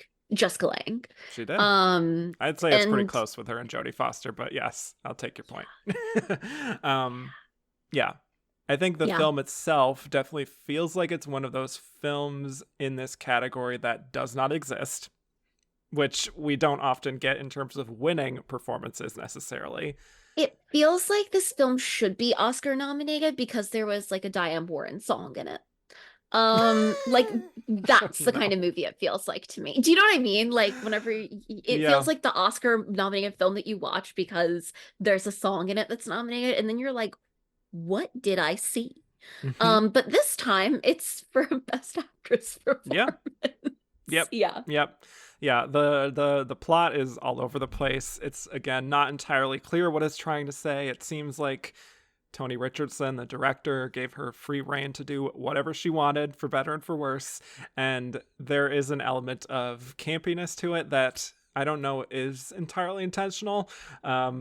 Having said all that, and this may surprise you, I came away enjoying her performance, but in a way that was like, I just had a good time watching her just tear into every single scene like a hurricane. Yeah. No, like there is an element of like it's the movie is so bad Mm-hmm. that it's kind of fun to watch her do this in Yeah. a way. This is so bad. It kind of reminds me of watching Lady Gaga in House of Gucci. Um, Oh no. where I was like, I'm so fascinated by what you're doing. And this Yeah. movie is so bad that I don't care that I think what you're doing is harming the movie. Right. Um, like, do I think that she's giving a performance that like makes the film work? No. Do I think that Jessica Lange is giving a performance that makes the film interesting to watch? Absolutely. Yeah. Totally. Um, like I was Yeah. never bored. Right. Um, Which I will and take in this yeah, lineup. right? Like especially in this lineup. Like Mm-hmm. Yeah. it's kind of a miracle. I definitely had like the most reaction to this. Yeah. Hard not to. Um right? Like Mm-hmm. and which is actually kind of impressive for a lineup that includes Nell. That's true. Um Yeah. but Yep. all that said, it was this thing of like every time I was like kind of having a good time with it, then it would like hit me again how like Yeah. poorly I think this portrays like mental illness and like I will say though, it's fascinating how like anti-military this movie is Very much in a way so. that I'm not even sure it realizes how Yeah. anti-military it is. It feels Um, weirdly progressive in that one way. Yeah. It's very strange for this movie to feel so progressive and so like completely Regressive, right. right at the same time. Like Mm-hmm. it feels like this movie is helping create all of the issues somehow that are the reason that Viv couldn't get proper treatment. Like, Yeah. I'm like, oh no. But she is giving her all here. Yes. The dancing scenes just cracked me up every time. I was like, I truly, love what's them. I happening? love her dancing. There is It's so so funny. many points in this film where I was like, oh, we've lost the plot. Yeah. And she is just And without a yeah, net, just doing whatever the hell, and the camera's following her, and I love it. um, it does start to feel a few times, I think, a little bit like acting exercise-y. Like are we improving? Like, yeah, yeah, but again, not in a way that feels like inauthentic, just in a way that yeah, feels like too much. yeah. Um, I yeah, think for me, what really kind of did work about it is that there is that layer of artificiality and yeah, theatricality because she is like, as a character, it's kind of established that she's idolizing all the like the glamour girls of the time, the yeah, Brigitte Bardot, Marilyn Monroe, Elizabeth Taylor, and she kind of is like thinking of herself as like yep, the big fish in a small pond kind of thing. And right. she likes her life of being like a military wife and going to all these new locations. And then when they go to Alabama and it's not like the glamorous life anymore, she Yeah. completely panics and loses herself. And it's not entirely clear like what the mental health issue is here. It's kind of all Yeah. over the place. The film barely addresses what might be going on there, but I do think like Yeah. weirdly, as a woman who wants to live life to the fullest and now is feeling very stifled with how her life has turned out and she's unsatisfied, I do think that part of it she does pull off and make Yeah. believable. And the over the top nature of it, I completely understand it not working for a lot of people. But again, I did just kind of find myself morbidly curious and just like riveted by her performance on this watch. I just think she has a great magnetism, I guess, that I helps to sell very weak yeah. material. I kind of wish that they'd like pulled back on the like your mother's unwell portion of it and been more like, nah, she's like she just like this. Right. Like, Right. like they hadn't Yeah, tried to sell it as like mental illness, but we're like, I no, agree. like she's just kind of delulu. She's Um, kooky. Yeah. yeah. Like I wish that they'd portray it more as just like, ooh, she's so kooky and like, Yeah. has these delusions of grandeur and whatever. Hmm. Because then I think like I could have gotten more on board with like the campy nature of it. Yeah. And I also feel like in some ways, some of the more like serious stuff with the kids feels very at odds with the like kooky out there performance. It's kind of giving the Fablemans, honestly. Oh, Um, boy. yeah, which I Mm. won't get too deep into that because I have controversial views there. But with this Hmm. whole thing of like, are we trying to tell a serious family drama? Or are we trying to be like, look at this kooky woman? Yeah. And I don't think like that is as bad as this is at it, but it Hmm. had the same thing where I was kind of like, nah, I just kind of wish we'd gone like full camp for the whole film. But I do understand why she's nominated, even Yeah. though it's like not a win that I like. Right. Um, I totally see why she's here. I see why people voted for it. Would I have Yeah, voted for it? absolutely. Hell no. But like, I get it. It feels in line with the Oscars. Hmm. Yeah. Yeah. I did want to talk about the scene towards the beginning where they go to Alabama for the first time and Oh they're my in the God. car and she sees the rather poor conditions of the neighborhood, at least compared to like the Yep. glamour of Hawaii and everything. And the look on her face is just like, oh my God, where are we? And she just has like this total meltdown, just throwing shit everywhere around their new house. We get some great like classic Jessica Lange like storminess. It actually feels a lot like a precursor to the moment in American Horror Story Coven Yeah. that I always live for, where she's like, "What is this? Not a pun?" Like Yes. that is what Yeah. this is channeling. Yeah. I no, I there's I actually just the want to more know I your think about reaction it, while you watch that scene I because honest it's to pretty God, early on. yeah, and I was sitting there, I genuinely think I was like mouth open a little, like what's happening?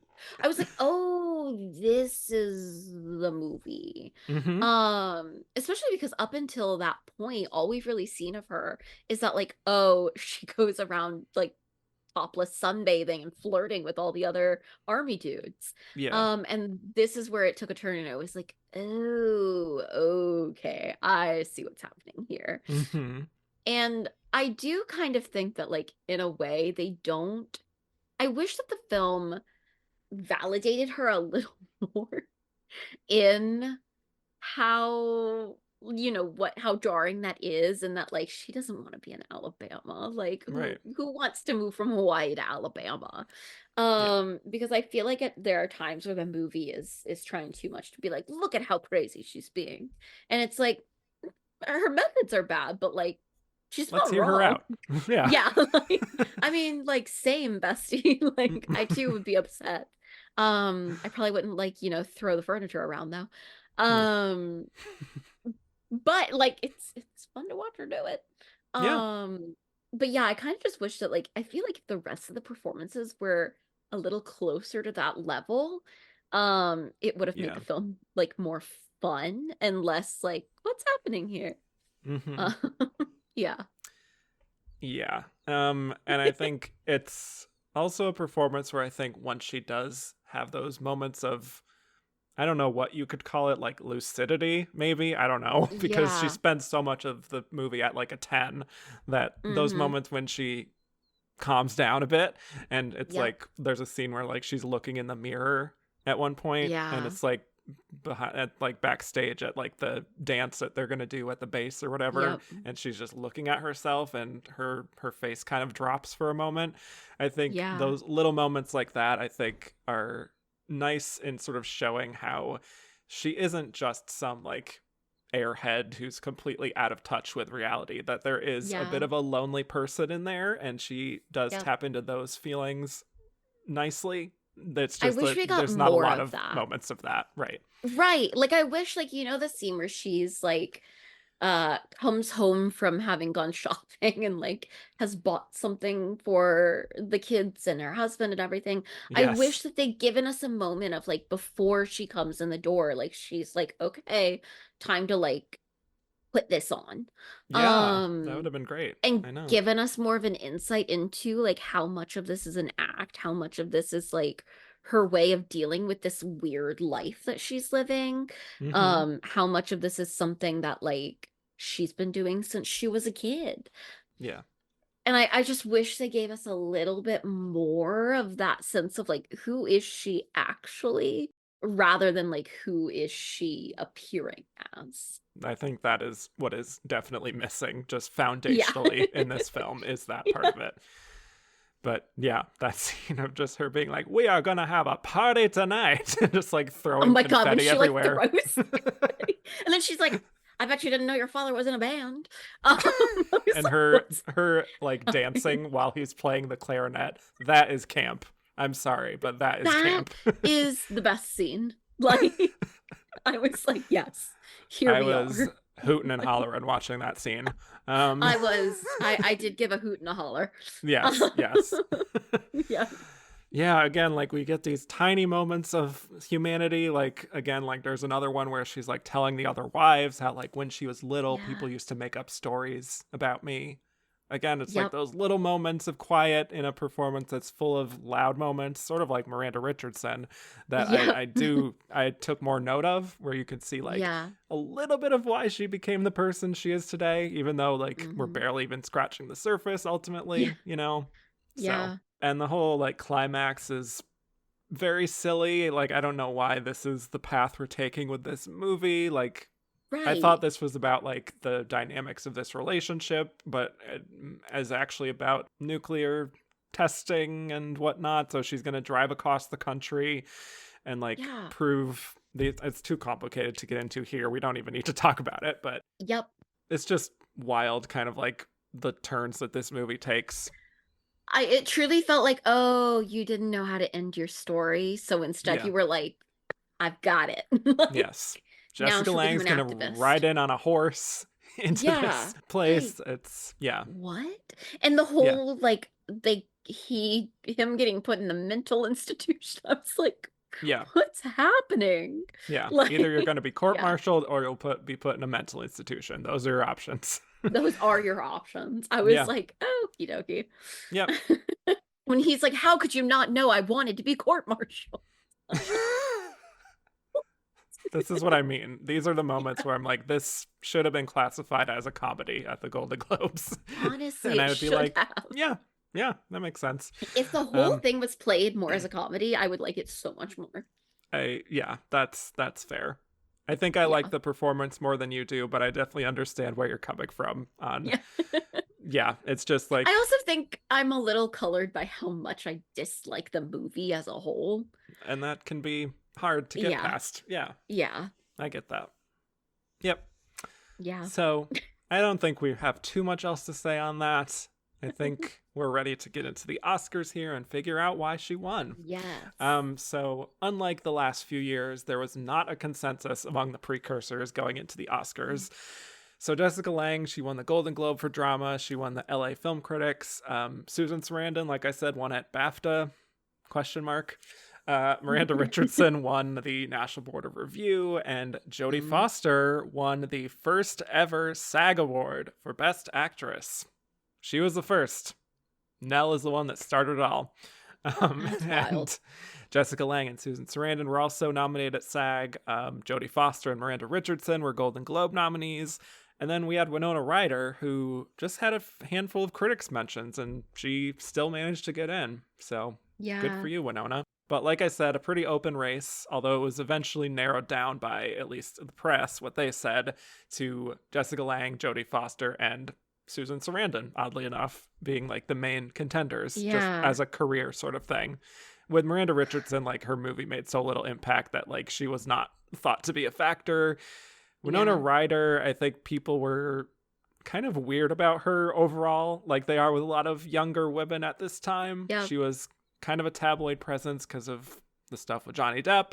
And there was this kind of feeling that she would probably be like a perennial nominee going forward. This is what happens when you make assumptions. And then it is interesting. Well, I was just gonna say, it is interesting though if you look at the fact that Little Women and Tom and Viv are the only films in this category with like multiple nominations, right? Yes, the other three are sole nominees. Yep. Yeah. Wild. So yeah, I mean, Jessica Lange, previous Oscar winner, Jodie Foster, previous 2-time Oscar winner, Susan Sarandon, kind of building this narrative of like being her own kind of perennial nominee. So why do we think Jessica Lange was our winner here? So I really feel like so much of this year is due to the fact that there is no female lead in the big movies of the year. Like the movies that are taking home the big awards do not have an actress to take with them. You know, like Forrest Gump doesn't have a best actress to take that Closest award. You can get is Robin Wright, which she's like, not the lead, right? Yeah, you know, Pulp Fiction, like they put Uma into the supporting category, so you can even like Bullets Over Broadway. Like I think that so much of it is that there isn't like a best actress shoe-in, because I think in a year this like week, if there had been someone, they probably would have won it. Like you said, I think Winona has her age working against her, has the idea that like, oh, she'll be nominated again, whatever. And like we said, it's a role that doesn't seem as showy as I think it actually is. And then like you said, like, even though I do think like, obviously Winona's is my favorite performance of the bunch, but I do think Miranda Richardson's doing really good work here, but the movie's like too small. It's one of those like, you know, be glad it got noticed at all type of things. And so that brings you to these 3 actresses who are all big names in one nominee movies. And for me, I guess whenever you're looking at it, I do think that it's the 90s. Susan Sarandon, I feel like people probably came to the same conclusions we did, that like it's barely a lead role. She's not really doing much. She's gonna give better performances. She has given better performances. And then, as similar in some ways as Nell and Blue Sky are in terms of, you know, their actress performances, I think that Jessica Lange's is just more palatable. And I think Yeah. it comes down to the fact that, Jodie Foster, again, had recently won. Had recently won But twice. Yeah. right. Right. Like no one feels the need to reward her because she's won for like better stuff Right. already.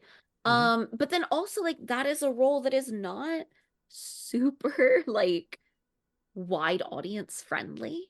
I feel like the Oscar voters of 1994 probably could find more to like in what Jessica Lange was doing than in what Jodie Foster was doing. And Yeah. like, am I saying that that's a little bit influenced by some like sexism, maybe? Yeah. Jessica Lange is doing like sexy crazy. And Jodie Foster, for as put together as she looks, is doing feral crazy. Mm. So, like, is that it? Like, it feels weird to be like, I think that Jessica Lange won this Oscar through sexism, but I think that there is an element of that, uh, going on here in a year where they clearly are like grasping for straws for who to give this award to. Yes, absolutely. I will just say what I've been doing lately is watching the Oscar ceremonies, like in Ooh, the okay. lead up to preparing for this, because I just like Yeah. seeing the vibe of the Yeah. year and how people are talking about this stuff.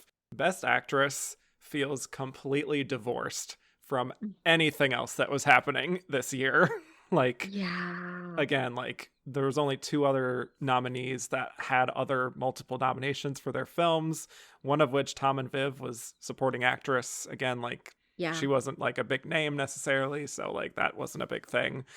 And so it just really feels like one of those years where, and you're gonna understand what I'm saying here, it feels like if there was a rule in place that was like the thing with Aaron Tveit a few years Yes. ago at the Tonys, where it's like Moulin Rouge, you're the only nominee here, and it's like, do you deserve to win or not? That was the choice, and if not, no award is given. I think some voters this year would be like, you know what? Maybe there's not a Best Actress this year.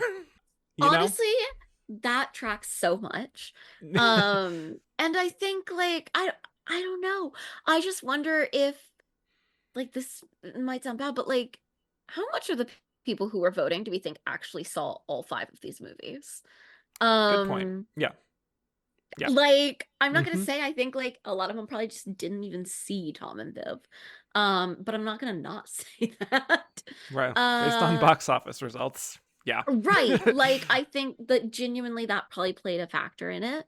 Mm-hmm. Again, because none of these nominees are pulled from the big movies of this year. I wonder like how many people do we think voted for Jessica Lange without seeing the movie? Because they love Like Jessica Lange. She's a six-time exactly. nominee by now. Yeah. Exactly. And I think like, there's this idea of so often the Oscars end up being these sort of career awards. And I feel like Jessica Lange was in the right position to be getting a career award out of these nominees. Yeah, I think there are a lot of factors that did end up being in her favor. One is Hmm. just the performance, like you said, is very showy, but in a way that Hmm. is not as anywhere near as divisive as Nell. Um, Right. and I think there was maybe even a little bit of sympathy for the film being put in the vault for so long and then finally coming out and Right. like being like, oh, your performance is actually impressive and all that. Yeah. And I do think, like we're kind of saying, like this is just, she is the most palatable option in a race that people weren't passionate about, where Yeah. everyone else had stronger negatives. Like Jodie Foster has 2 Oscars already, and this Hmm. performance people thought was self-indulgent. Hmm. Susan Sarandon, you're building this overdue narrative, but like, are we gonna give her Best Actress for The Client? Right. Like, I don't Right. think that is. Another Yeah, movie that's like how many people like saw it and were thinking about her as a yeah, best actress potential. Like, right, yeah. yeah. And Winona Ryder was in a film that I would say the majority male members of the Academy probably didn't take super seriously. Yep. Probably fair to assume. And Yeah. she may not have been super well respected, to be brutally honest. Yeah. I love her. You love her. I don't know if she was universally loved. I'll just say that. And she was young. And she was And very young. Yeah. yeah. And she was like in tabloids. So I don't know if people felt a certain way about that. So, and Yep. like Miranda Richardson, probably happy to be there. and that's Yeah. fine. Especially in a film like Tom and Viv. Right. Yeah. So I don't know. I mean, I'm sure people did obviously like Jessica's performance, but I just don't know if it would really compete very strongly in other years. Like, again, like I was also reading more coverage from this time, and there was literally an LA Times headline that said, quote, "It's easy, nominate every actress with a major role." That's so shady, but so true. Yeah. Like... Yep. Yep. So it's Yeah. kind of unfortunate. And I don't want to be poo-pooing a Jessica Lange Oscar win because I love her. I absolutely love her. And her theatrical choices, I think, are a virtue more than a negative, personally. But I mean, I'm looking at like, okay, if it had come out in like 1990 or 1991, yeah. there's no way she could have won. Or 93 or 95 or, Yeah. yeah. Even 92, she wouldn't have won. Like, no. Yeah. So It's that she was in the right place at the right time. Truly. Yeah. So, Yeah. but she did say afterwards, she said, I was thrilled I won because this is the first time in these 6 nominations that my children watching were old enough to really realize what this meant. That's what I was thinking of more than anything this evening is how happy they would be, which is a nice sentiment. Well, that's quite sweet. Yeah. And she was really quite touched by this honor, especially for it to be this movie that she thought for a while wouldn't even be released. And I can imagine her being like upset if all the effort she put into this performance would go unnoticed. So for it to go all the way to the Oscars, I'm proud of her. Maybe there is an element of people also voting for it in a like statement about like, you know, they almost didn't release this. Yeah, I'm sure it's part of the narrative. And she put in all this effort and like, you know, oh, we'll show the studio.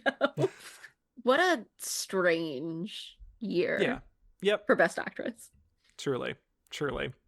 But I think we should get to some questions here. People actually had a lot of questions on Twitter. I was surprised. Okay. But a lot of them are kind of like the same, so I'm going to combine a few. Yeah. Okay. First of all, we'll just start right here with Ben Roberts, Jude, Kino Geek, Amar, and more. They all want to know, is this one of the weakest lineups in Best Actress history? Yes. I mean, I think at the very least, if we talk about the lineups, like from, I don't know, like the mid-1930s onward. Yeah. I'm like looking through. Is there a weaker year? I don't think this is the worst. I think it may be one of the worst. I think there have been some in the past, like 1984, where I'm just like, can I get this year over with? When I was watching those movies. Yeah, that's fair. I'm looking at that now. But even that, I feel like what this year is it's not necessarily the weakest, it's the weirdest. Like the most where you're like, that was nominated. Mm-hmm. Although you're right, 1984 is also quite a year. None of these movies exist kind of year. No, right. Or like what 63, are these? I don't think is very good. 49, which is like, yay, we have Olivia de Havilland in the heiress, but like, at what cost? But to what end for the others? Oh God, 63 is weird. Yeah, it's a year where a supporting performance won Best Actress. Yeah, that's how weird the year was. Okay, I'm sorry. 49 having a film that is titled "Come to the Stable." That's a fake movie. And I can speak from experience. It is a fake movie. That Loretta Young nomination is one of the most baffling to this day, but that's another topic. Let's go to Joey Gentile, who said, one of the extremely rare times when the Academy gets it correct. And yet, this seems to be a win that people don't really like, which is wild. Why hasn't this aged well, in your opinion? I mean, I don't think they got it right. I think for one thing, it hasn't aged well because that movie itself is so bonkers. It's the film. Yeah. And also a fake film. And also a film that has a fairly like harmful portrayal of mental illness and women. Yeah. Yeah, all that. And I think also her over the top style of acting. And I also think it's not like it's the performance that she's known for. So I don't think it even carries any sort of like cultural relevance. Yeah, other than her winning Yeah. Best Actress for it. Yeah. Right. Right.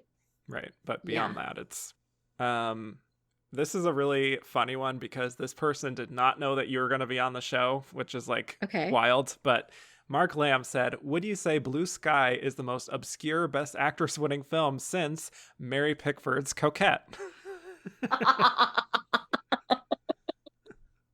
Wait, that's so funny. Wow. What can I say? I have you on for these Personally, yeah. Best Actress winners that don't exist. For my own sake, I'm gonna say absolutely yes. Sure. No, I mean, I think like particularly if you get out of the 30s, like I'm looking through in like the 1930 year where Min and Bill won Best Actress for Marie Yes. Dressler. That Mm-hmm. feels like a fake movie. The Sin of Madeline Claudet, I don't see a lot of people watching from Yeah, my remembrance. exactly. I'm like that one also feels pretty. To Each His Own, which was Olivia de Havilland's first, is another one that's like, Yeah. I don't think it's even on streaming services. So, Oh you God. know, I mean, I even feel like in 1940 when Ginger Rogers won for Kitty Foyle, like is Kitty yeah, Foyle like the movie that people associate Ginger Rogers with? Like do people remember that that was what she right. won that for? Yeah, it I happens. mean, I feel like there's a lot of, not a lot, but there's a number of like obscure ones, but Oh, yeah. this one really does take the cake in terms of like the recent years and a movie that people are like, no, that doesn't exist. Yeah, that's true. Yep. Yeah. Celluloid Siren said, since Jessica Lange won for a film and performance deemed weaker than what she's capable of, what do you Mm. consider to be her best performance to date? Ooh, okay, that's interesting. I'm Do going to you, go with Frances, which is her first lead nomination, same year as Tootsie. okay, Yeah, playing Frances okay. Farmer. I'm like, okay, let me look over her filmography again so that I don't like kick myself later for something. I mean, look, Um, she's great in American Horror Story. I'll just say that too. right. Like I feel like I just associate her so much more with her like TV work. And Hmm. like I also she was in a like filmed Cat on a Hot Tin Roof. Yes, sure. And the television film of like Streetcar Named Desire. Like I Hmm. love her doing that sort of Yeah, the role. Tennessee Williams kind of thing. Yeah, Exactly. Like I love her in like a Tennessee Williams. I also like, I heard she was great in Long Day's Journey into Night, yep, on Broadway. Like I am more of a fan of Jessica Lange in her theater era. yeah, absolutely. Yeah. Another one from Joey. My queen, Jessica Okay. Lange, has come to an end despite her being legit one of the best. She has one of the most underwhelming Oscar resumes. Is there any other actor who has more than 3 nominations you find an amazing actor and yet a very underwhelming run as a whole? I actually have an interesting one for this. Okay, Um, wait. What is yours? Because I'm like blanking. I'm gonna say Nicole Kidman. I think her Ooh. 2000s are great. Moulin Rouge, The Hours, Rabbit Hole, no Yeah. complaints. Her other 2 nominations, Lion, being the Ricardos, I just feel like she deserves a better Oscar track record than what she has, even though she has 5 nominations. Like so many of her interesting, like Mm. darker performances are always overlooked. So Yeah. Okay, that's my hot take. that's a really good one. I like that a lot. Hmm. Let's see. This is maybe like a weird one to go for, but I kind of feel like I don't know if I want to say that. Judi Dench's Oscar nominations are so weird to me. Yeah.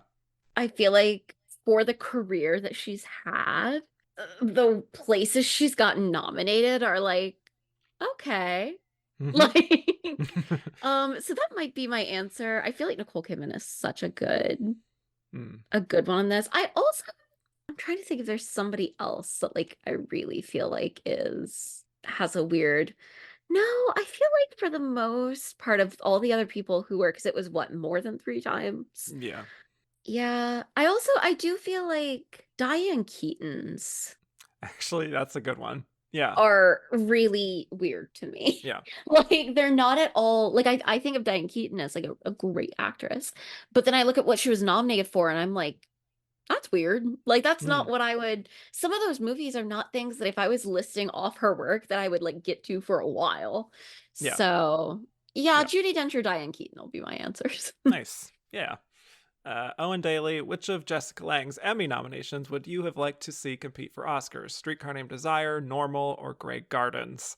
Well, the only one of those I've actually seen is Grey Gardens, which I've talked about in the past on this show, how Yeah. her and Drew Barrymore would have loved to have seen them in the Oscar race in Yeah. 2009. Yeah. I'm gonna go Streetcar. Yeah, Because as I've for said, I sure. really like her doing the like Tennessee Williams. I think her style of acting works really well for that. Mm-hmm. Okay. So Darian, Dominique, Dion, Christoph, Ben Roberts, Brian, and Rob Montoya all want to know basically what would have happened if Blue Sky had a normal release in either 91 or 92. What would have happened? Would she get nominated? I do think she would have struggled to get into those lineups. I think, oh God, okay. I'm looking at in 90. Oh, I don't see her getting in 91. No, I I don't think so. mean, I think particularly because of the fact that like I think even if it had come then, like I don't think there's anything that you could have done to with that movie to make it like an Oscar player as a film. And I feel Yeah. like in both of those years, there's enough going on that like I don't think people would have seen her at that time as like that much more like overdue for the nomination than the other people who are nominated. Like, Yeah. Yeah. yeah, I think in any other year she would not have this award. Yeah, and also Christoph wanted to know what would have happened if Love Field with Michelle Pfeiffer, which is also an Orion Mm, release that was delayed because of bankruptcy reasons. What would have yeah. happened if Love Field and Blue Sky were swapped? What happens then? So I assume you haven't Oh, seen Love Field. Most I people have haven't. not. That's fine. Yeah. Please don't.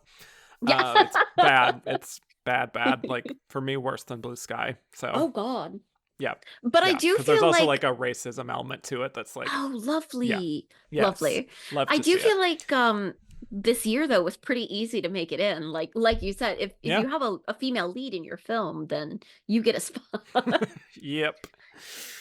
Yeah, I think if Michelle is in 94, who knows? Maybe she's got an Oscar, honestly. I Like definitely feel like that's, she would take Miranda Richard. Well, I guess like, well, if we're if it's a flipping the swap. movies, Yeah, yeah, then but even like just if that film had been delayed, like I feel like Miranda Richardson being there at all is a tenuous. miracle. Yeah. Yeah. So I definitely feel like there was a spot open for the taking. Would she have won? Who is to say? Yeah. Um Yeah. yeah. And then if Jessica Lange is in 92, I still don't think anyone's beating Emma Thompson. So, No. No. yeah. Not at all. Another one from Christoph. Jessica Lange was the only nominee from her film for 4 of her 5 Best Actress nominations. Why? Did she always happen to be the best thing in otherwise meh films so often, or was the Academy just eager to single her out no matter what film she was in? Yeah, probably both. A bad agent? Like Yeah, I mean, like, these roles make sense on paper, though, I will say, to yeah, her it's credit. it's fair. It's just in No, execution, yeah, not yeah. so much. Yeah. Yeah, a But combo. yeah, but I think, like, I would consider that, like, a very nice thing if just, like, I'm always being singled out, even if my films aren't Right? good. I'd be like, damn, okay. I guess it's Right? not the film, it's me. Yeah, true. Yeah, True. In some ways that almost means more. yeah. Miles McHale said, is Jessica Lange the Susan Hayward of this era? The actress you go to when you want Oh. quasi-camp melodramas and histrionics with gravitas? And if so, who is our current Susan Hayward? Um, Um, sure, I'll say yes. yes for Susan Yeah. Hayward, because that is, yeah, very Susan Yes. Hayward coded. Mm-hmm. For nowadays, people like this, do we have another person doing this kind of a performance style these days? Because I feel like naturalism is so like in nowadays. I'm trying to think. Like Patty LuPone in a supporting role. That's true. I mean, I fear saying the person I'm thinking. Hmm. because she's a musician with stands. Um, I see. but I feel like if Susan Hayward was alive now, she would have been cast in House of Gucci. That's what I'll say. There we go. There we go. Mm-hmm. Yep. Mm-hmm. Love Yep. it. Love it. Yep. I was gonna say, and this is, I mean, like, the question kind of makes it sound like an insult in a way, Yeah. but I feel like I can say this as a fan. I think it's a little bit Glenn Close, and I love her. I was truly thinking do. Glenn Close too. Yes, it's okay. We can say it. Yeah. And she is a very smart actress. I think she does know the assignment more often than not, so she can dial it back when she needs to. But I think of like the big climax in The Wife. I think of Hillbilly Elegy. I think even Albert Nobbs has some high melodrama. So like, she's always going to go for it. I think that a lot of those I have worked so hard to forget. That I didn't even think about. Yeah, I feel like Glenn Close though is also the easy answer in terms of like who's someone who will get a nomination for a film that feels fake. That's true. Yeah, this late period of her career, it's like, yeah, that's kind of how it's been. Jean Grey said, "What other actress do you think was or is capable of pulling off the tricky mix of unbridled pathos, sex appeal, neuroticism, unlikability, and charisma that Lange pulled off in Blue Sky?" Dang. I think Margot Robbie could do it. Oh, sure. Yeah. Absolutely. Yeah. That's my immediate thought. I actually had a thought that's someone who you and I both like, and it's another Jessica Chastain. I mean, she kind of did it in Tammy Faye. Exactly. Yeah. Yeah, you're so right on that. And I could see her doing something like Blue Sky. It might not be the same kinds of choices, but honestly, I would probably eat it up. So there you go. There you go. Yeah. Let's see. Paloma Diamond and Pearl said, "This is Jessica Lange's last Oscar nomination. Would you nominate her for another Oscar after Blue Sky? And what for? And do you think she will one day return to the race?" I don't know that I would nominate her for something after this for an Oscar, but she is supposed to have the film adaptation of Long Day's Journey into Night coming out at some point. So playing Mary Tyrone, like, I would not count her out for a nomination. Yeah. I would definitely think that, she's sounds bad to say it this way, she's at that age where, like, if she just got the right role, and I think that could be it, she could definitely be back in the conversation. But no, I definitely wouldn't nominate her for an Oscar after this. Emmys are a different story, but not an Oscar. Exactly. Yeah. Our friend Chelsea said, "Rank Jessica Lange's nominations." Ooh, so, okay. Here's how I would rank them. Okay. We'll go to top to bottom. Number 1, Frances with a bullet. Easy. 2, I would go Tootsie, even though it's a supporting performance and it's not like the big grand dame kind of thing that we love from Jessica Lange. She has the right frequency for that. Number 3, I would say Blue Sky, surprisingly, because it's just, she is really going for it and is highly entertaining for me. Number 4, I would do Sweet Dreams. She's playing Patsy Cline. That's a little bit hit or miss, and the lip syncing is not my favorite there. Number 5, I would do Country because I barely remember it. And number 6, I would do Music Box, which is like kind of like, for me, like a Susan Sarandon in The Client being like, great. Yeah. You're in a movie playing a lawyer. Yeah. And I'm like, that's fine. Honestly. Yep. Yeah, I have not seen enough of these to attempt ranking them. I would put Tootsie above Blue Sky. There you go. That I can say. I need to watch Frances. I feel like I should. I think you would like it. Yeah. M. Jeeper said, "Would you rather have the SAG Award lineup and result Jodie Foster winning, or the Oscar lineup and result Jessica Lange winning?" So to just recap the SAG lineup, the carryovers here were Jodie Foster, Jessica Lange, and Susan Sarandon. And the other nominees at SAG were Meg Ryan for When a Man Loves a Woman and Meryl Streep for The River Wild. I actually haven't seen either of them, so I can't really comment on that. I am going to keep the Oscar lineup purely for the sake of Winona Ryder. There we go. And like I'm very split on like I don't want to see Jessica Lange win for this or Jodie Foster win for Nell. So like take it or Pick leave your it for that. poison. So yeah, so like whatever I have to do to get Winona Ryder her Yeah. nomination. Yeah. I think for me, it's definitely the Oscar lineup. Even though it'd be fun to talk about Meg Ryan, would be fun to talk about Meryl Yeah. Streep in a like action mode. Yeah, I would rather have like Miranda Richardson and Winona Ryder getting their only Yeah. Best Actress nominations. Exactly. Amar said, "Is Jodie Foster in Nell among the most bizarre performances ever nominated?" Yes. Yeah, I mean that's my gut reaction. yeah, I struggle to even compare it to anything else in this Yeah. category before or since. Yeah. So, yeah. Um, Marcel said, "We had to watch Nell in language class as an example of a pretty good performance of somebody shut off from the world having to learn basic communication skills in a pretty mediocre film. How close do you think Foster came to a third win?" Okay, well, I'm not going to reveal how close I think she was yet because we'll be talking about runner-up stuff later. But I would just say I would not necessarily count out some Oscar voters still voting for her, even though she does have those two Oscars, because she won SAG. It was a liked performance by some people. Yeah, I don't think she's in the bottom spot or anything at all. Like I think she Exactly. was definitely Yeah. in the running. Right. Yeah. This is from Christoph, who said, "Do you consider Nell speak to be a language of its own to the point that Jodie Foster's performance is a non-English language performance?" That's really funny. No. Okay. I had to think You had about to think that, about it. but Yeah. I did. But no, because it clearly is like a language based off of how her English. mother would have been Yeah. speaking like Yeah. post-stroke or something. Do I think it's a very good made-up language? No. But yeah, I think it's close enough to English. I would say it's not English. It's also not non-English. It's a secret third thing. Yes. It's worse. Yes. That's what Yeah. it is.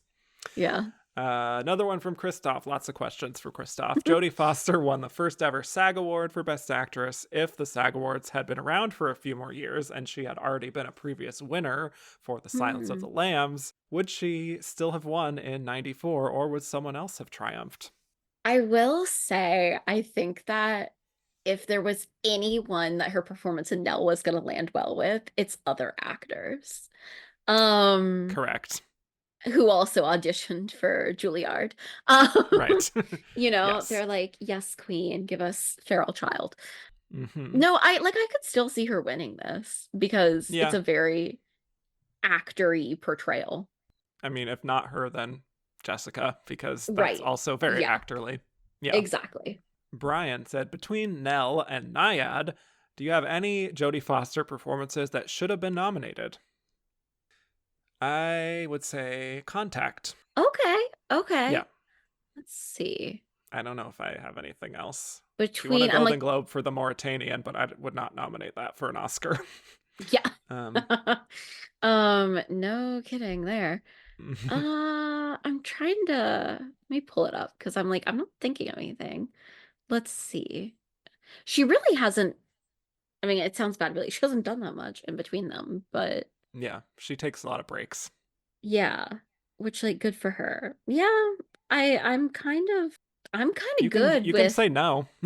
It's okay. I was like really trying to find something to prove that I'm not just like a Jodie Foster hater, but no. Yeah. You're not beating the allegations. No, I'm not. Jeremy Kaplan said, "If Miranda Richardson were not coming off her hot 1992 with The Crying Game and Damage, do you think she still would have made this lineup?" Well, I will turn that question back on Jeremy and say, would she have even got this role if it wasn't for that Ooh, great run in 1992? an excellent question. How about that? But Yeah. sure. And I do think that like enough people watched it for Rosemary Harris to also get nominated. Yeah, So true. Yeah. it's possible. Yeah. Also, they were clearly like scrounging for Yes. Scraping the performances to bottom of the nominate, barrel. Yep. honestly. Got a bunch for Winona Ryder. Not surprised. Okay. Declan Cashin said, if Little Women had come out a little earlier in the autumn and Winona had had more of a ramp up leading up to the Oscars, could she have pulled off a win here? I don't think so, unfortunately. Yeah. For all the reasons that we've touched on. Yeah. I don't think I mentioned, though, that it was a very late release, like Christmas, kind of like Yeah. the 2019 one. Right. And I think that's part of why she maybe missed with the Globes and SAG. But yeah, maybe if there was a bit more of a appreciation of her performance earlier on, there would have been time to build a bit of a narrative. But no, I don't think she would have won, even if it Yeah. was released earlier. Lila said, do you think the fact that Reality Bites came out the same year helped Winona get the nomination for Little Women? I mean, I definitely think for any actress of that age, particularly having multiple films out so that like she was on people's minds earlier in the year, especially with it being a late release, Mm-hmm. helps. Do I think that's like why? No. No, Yeah. I'll say it couldn't have hurt. Right. I don't think Um, like that was like the determining factor, but yeah, I'm sure it helped. yeah, yeah. I think it was a bit of a hit. Yeah. The gold standard for that sort of thing is like Jennifer Lawrence, Hunger Games in the Right. spring, Silver Linings Playbook in the fall. And it's Yep. like, oh, you are our new star kind of I thing. think it works better if the other film is like a big franchisey film. Yeah. Yep. Yeah. Hi Girls, Hi Louise said Winona Ryder, parentheses, my personal pick of these five, Mhm. appeared almost out of nowhere here without much precursor attention. In a year perceived by many to be weak, there were clearly other options. So how did she do it? I really, to me, the answer is in the fact that the film has two other nominations. Like people saw it. They were, and also like, even though she was young, she had a well-established career at that point. And I Mm-hmm. think was seen as someone like on the up and up still. And I think that like that film probably had more people who saw it than like Meryl Streep's movie. So, Possibly. you Yeah. know, yeah. And I think she had goodwill from The Age of Innocence the year before. She Hmm. had sometimes you break into the academy and you're like, oh, now you're on our radar and we're Now gonna she's there. Yeah. right. Yeah. So Matt Stillman said, with Little Women and Reality Bites released this year and The Age of Innocence the year prior, why wasn't Winona Ryder a bigger contender? Did her performance in Bram Stoker's Dracula or bailing on The Godfather 3 come back to haunt her? I don't I know if that's too much part of it, but I don't think those were the reasons. yeah. Like we said, her age, the tabloidiness. I mean, how like shitty Hollywood was to her in general. Yeah. I'm a movie fan, and Mark Lamb want us to say who we think was the best Joe March in film Ooh, history. And also, Mark Lamb ooh. wants us to rank the Joes. So Rank the I don't Joes. know how Okay. many you've seen of Little Women, but Katharine I, Hepburn in the 30s, yep, June Allison in the June Allison. 40s. Yeah. Uh, yeah, Winona and Saoirse. Winona and Saoirse. Shout out to Maya Hawke for doing it on TV. I would rank Saoirse at the top. Surprise. Winona, um, Catherine, June. I really don't like either of those. I think both Yeah, of the early adaptations are like pretty bad. we have the same ranking actually. Yeah. So Okay. yeah, yeah, nothing to add there. Yeah. But I think Katharine Hepburn is very good as Joe personally. Mhm. But yeah, I think like um, she does good in like a not great movie. So sure. Andy Bayless and Ben Roberts both want to know Winona Ryder has should she have had more than two nominations, and if so, what else would you nominate her for? I mean, this is me being self-indulgent. I would nominate her for Heathers. Obviously, Why people not? that young don't typically get nominations, but I think she is amazing in that. And also, like, retrospectively looking back at it, Heathers really pioneered a certain genre of film. Yeah. Uh, I am personally one of those like Heathers will always be better than Mean Girls people. And I think that like so much of that is her star power in that movie. Yeah. And I will say 1989 had room to put her in. Yes, so exactly. Yep. Thank you. I think Mermaids is also really good. I watched that a few months ago. If she had like a slightly stronger presence in Black Swan, I would totally put her in supporting for that. So I'm still hoping there's like a second wave of Winona Ryder appreciation after Stranger Things happens. So yeah. Once that wraps, I want to see her get like a good movie role. Yeah. Kenneth Israel said, God, I miss Winona Ryder. I mean, she's still working, but yes. She's alive. Do you think, right. Do you think she can still make an Oscar comeback sooner or later? Or has that ship sailed already a long time ago? I mean, I think she's got it in her. I think we see it on Stranger Things. She's clearly like still has the talent and the screen presence and all of that. Oh, yeah. I think that Hollywood has evolved to a place where like they'd be willing to let her back in, hopefully. Yeah. I think it really just will be if she gets the right role or not. Right. And what year it falls in. Yeah. I mean, we've seen literally last year, like our acting winners, Brendan Fraser, Michelle Yeoh, Ke Huy Quan, Jamie Lee Curtis. I don't think anyone like who made a splash in the 80s and 90s should be counted out at this point. Cause like, who saw some of those coming? Right. So I think she could definitely get that second wind. Glorfindel of Gondolin said, Winona Ryder should have won, but it seems like male Oscar voters could not be forced to watch Little Women. The prevailing wisdom then was that Ryder was young and had more time to win. This was her last nomination. Why the hell didn't she secure a nomination for Girl Interrupted? I think Angelina Jolie kind of overshadows her there, even though Winona's the lead, but I would agree with that. JPS said, which Jo March came closer to winning, Winona or Saoirse? Honestly, I think I'd kind of put them at a, not to give things away, around the same place. Yeah. I'm like, if I'm ranking, I think I have them in the same spot. So makes sense. I do think that maybe the Academy is a little friendlier to Saoirse than it was to Winona at That's true. Certainly. Time. Yeah. And also like, well, and also I guess if you, I don't know. Yeah. Eric Maxwell Brunt said, with as hot as Susan was and seemed poised to win an Oscar, why did the Academy give Jessica Lange her second Oscar rather than rewarding Susan? In a weak year, it seems like a no-brainer to give Susan her inevitable Oscar. Did Jessica just have the showier role? Yes. And we've been talking about, I just don't think The Client was like Best Actress winning material. Right. So yeah, it's also barely a Best Actress role. So there you go. Miles McHale said, is The Client the first appearance of a 5-star A+ TNT classic film in the Best Actress category? Oh my God. Certainly a great cable watch, The Client. Yeah. I will say, let us not forget Aliens. Because I think that's another good one for cable. Yeah, I'm trying to think like, But there's not too many before this. It's certainly a good entry. Yeah. Yeah. We don't have to spend too much time on this, but this is a recasting question from Rob Montoya, who said, fast forward to 2024, recast these nominated performances. So, I mean, I just to Jessica Chastain in Blue Sky. Yep. Why not?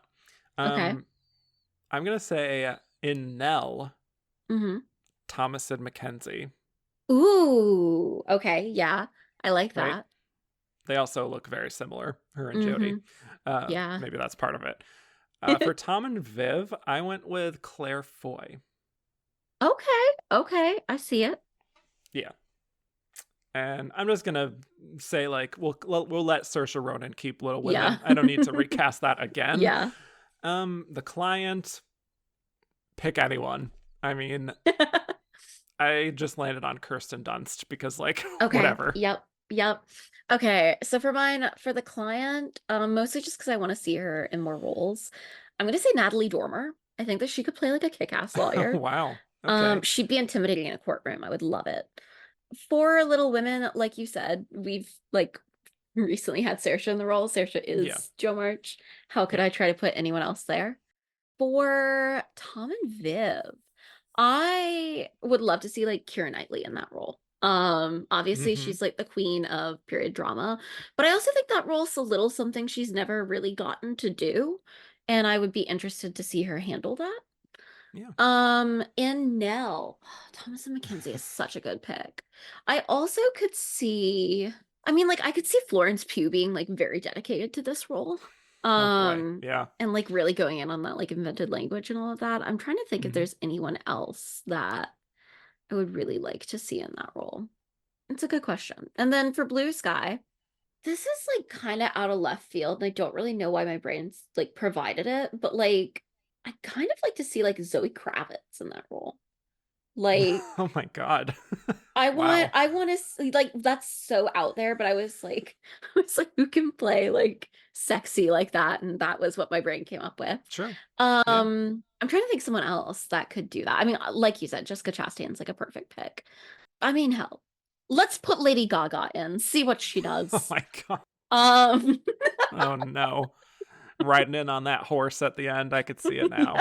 right? Like I kind of see it. Like, Yep. let's go. Okay. Politics Henry said, do you think any of these women are nominated in Best Actress the following year if these films are released in 95? Oh, okay. I'm gonna straight up say no.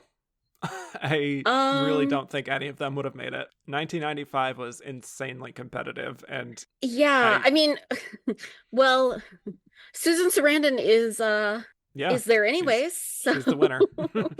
I mean, no. I like Yeah, I don't think so. I I'm really trying to don't. make an argument with myself No. and I can't. So, yeah. Yeah. Fritz said, 5 great actresses, 5 lackluster performances. Create a lineup with Okay. the 5 nominees, but nominate each of their best performances from their careers. Who wins? I don't know who would win in any of this, but I'll just say what I think were their best performances Okay. ever. Jessica Lange, I've already said. Frances. Mm. Jodie Foster, easy. Silence of the Lambs. Mm-hmm. Winona Ryder, I might say The Age of Innocence. Yeah.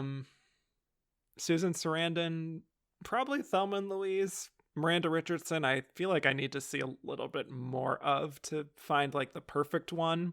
Yeah. Anything from 92 would be fine.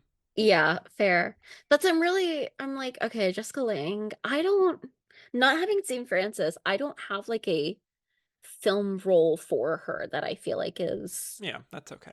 her Oscar thing. Jodie Foster, I feel like Silence of the Lambs is like, Yeah. yeah, how can you argue Yep. with that? I mean, if I can't have this role for Winona Ryder, I think I'd have to go Age of Innocence because Yeah. I actually think this is one of her better roles. Yeah. Miranda Richardson. Oh, Sleepy Hollow. yeah, I'm like, I Why mean, not? if I could even take one of her like supporting roles, then like maybe the young Victoria. I think she's quite good in Mm-hmm. that. Mm. And then Susan Sarandon.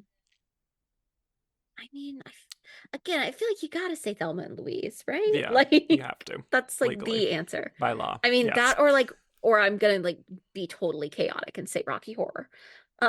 Oh boy. Yeah. Owen Daly. With Jodie coming back from this lineup in 2023, Mm. who of Miranda, Jessica, or Winona do you think will be nominated next? I'm going to say Jessica Lange, just for Long Day's Journey Tonight alone. And Yeah. I also think she has the most respect out of these 3 in the industry. So that I'm not saying the same person. Okay. I'm gonna say Winona Ryder because as we talked about, we think there is a path to like the Yeah. comeback to the Oscar for her. And I feel like for her it really is just like, will she get the right role? Right. And I feel like the thing with Long Day's Journey into Night is that there is also the possibility like it could make a big splash, or it Mm-hmm. could be one of those movies that just like is a blip. Right. Yep. Yeah. Yep. So a few snub questions here. Mm-hmm. Amy Thomason wanted to know about, Kate Winslet or Melanie Linsky for Heavenly Creatures. They could have contended. Ronaldo Trancoso Jr. said Jamie Lee Curtis for True Lies. Christoph said Meryl Streep for The River Wild. So I think just generally speaking to those, I haven't seen quite enough of the snubs, but I will say True Lies, Jamie Lee Curtis, that should have been, I'm going to say, Oscar win.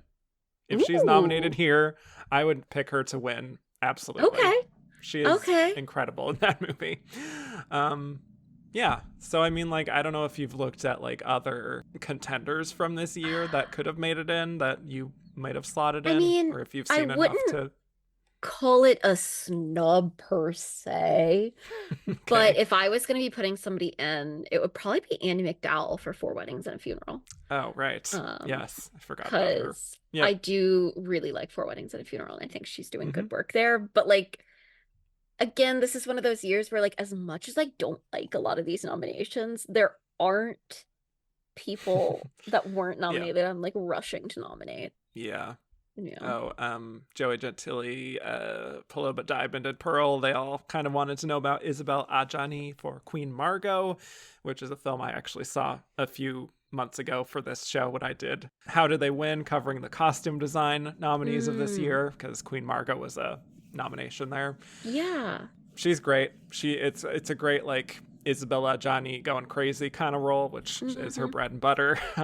Would have been fun to have her And in here. fits into this category. Very So, much so. Very much so. yeah. But it's French, so, Yeah. I you feel know. like especially at this time period they weren't going to be nominating that. Weirdly very resistant to Hmm. non-English language performances. Unless Um, it's Jodie Foster. right, which, whatever language that is. Um, Cody Derricks said, if Uma somehow went lead like she did at BAFTA, does she get in here? And who does she replace? Okay. Hi, Cody. Uh, again, like I said earlier, I'm confused that they didn't like Yeah, try to slide her in here because I think she does get in then, and I think I think so she too. probably takes Miranda Richardson's place. I was going to say that. Which is a shame because like that is actually one of the performances I like more from this category. But Mm-hmm. yeah. Yeah. Andrew Carden said Dolores Claiborne was slated for a late 94 release, but was pushed to early 95 after poor test screenings. Could Kathy Bates have made the cut here? Yes. And Yeah, honestly, could have come close to winning again if it was handled properly, because that is one I of her best performances. I would So, agree with that. yeah. I also feel like any almost any question about like if this movie had come out in that year, could this person have gotten in? It's like, yes. Yes. Yes. Yeah. Let's see. John T. and Greg Creaming want to talk about Jennifer Jason Leigh for Mrs. Parker in The Vicious Circle. Yeah. Another blind spot for me, unfortunately, but I'll admit I haven't seen yeah, that. I did notice that like she was nominated at Golden the Globe, I think that Globes year. and multiple Yeah. critics. Yeah. Same Yeah. thing with Linda Fiorentino for The Last Seduction, which was actually disqualified on Mm. the technicality of it aired on HBO before it went to theaters, so the Oscars Oh, wouldn't okay. allow it to compete. Okay. She's playing kind of like a femme fatale role in that, and she got a lot of critics awards. Would she have won if she was nominated? Probably. Yeah. I think it is just one of those years where it's like, Yeah, yep. definitely. Let's see. Last one here from Joey Okay. Gentili. Rank these 90s Oscar talents and Karen Black in the roles above. So Karen Black, Judi Dench, Rosie Perez, Kathy Bates, and Mercedes Ruehl. Wow. This is hard. This I'm is one like, of your harder okay. lineups, Joey. Yeah. I'll just say Karen Black was tailor-made for Blue Sky. Trust me on that. Um, Yeah. Yeah. she got that. Yeah, That she's got that tracks. energy to it. Yeah. Hmm. Weirdly, I know this is gonna sound odd, but like a super young Kathy Bates in Little Women, like from this group of Okay. people. Yeah, Okay. I mean, I she's hear got that you. like writerly aspect to her. I think she could Yeah, tap into. I see that. I also could see her doing Tom and Viv really well. Sure. Yeah, Yeah. definitely. Yeah. I said Judi Dench for Tom and Viv. Okay. Okay. See, and I would have put Judi Dench would be my other person to put into Little Women, like a Yeah, young Judi Dench. right. So that That tracks. sure. And Yeah. I would probably put Mercedes Ruehl in The Client. Makes a lot of Mm-hmm. sense. And Mm-hmm. then I guess we're left with Rosie Perez in Nell. Sorry, Rosie. I don't think I any of these mean, people would be good in Nell. none of those people fit now. Like, I'm sorry, they No. just don't. Like, I Very few mean, people fit Nell. I would love to see what Judi Dench would do with Nell. Sure. She did Cats. I was thinking that. Yeah, it's exactly what I was Actually, thinking. now that I'm thinking about it, what if Mhm. Judi Dench did Tom and Viv and later was in Cats, which is written by T.S. Eliot? That's beautiful. That is what should have occurred. I think that's, yeah, Yeah, poetry. that's the correct answer. Yeah. Wow. Okay, well, on that note, let's move on to our last segment here where we will reveal who we think was the runner-up of this Best Actress race. Nicole, what do you think? Who was the runner-up here? I could see you saying anyone, maybe outside Yeah. of Miranda Richardson, but Yeah. yeah. I really do feel like for me, there's a very clear like fifth and fourth place in this race. Yeah. It's Miranda Richardson in dead last. Mm-hmm. Even though she's my second favorite. And then Winona Ryder in fourth. Like, I don't think that they were gonna reward her at Yeah. this time. That being said, I think a strong argument can be made for Jodie Foster or for Susan Sarandon. Mm-hmm. But when it comes down to it, as much as I think that like it wasn't really palatable, as much as I think that like she just won, I do really believe that Jodie Foster is the runner-up here. We know that she had like the SAG support. We know that there are times where an actor wins and they're just sort of on a roll. And I just think that it feels more like the kind of role that wins you Best Actress than Susan Sarandon's role in The Client. Yep. Yeah.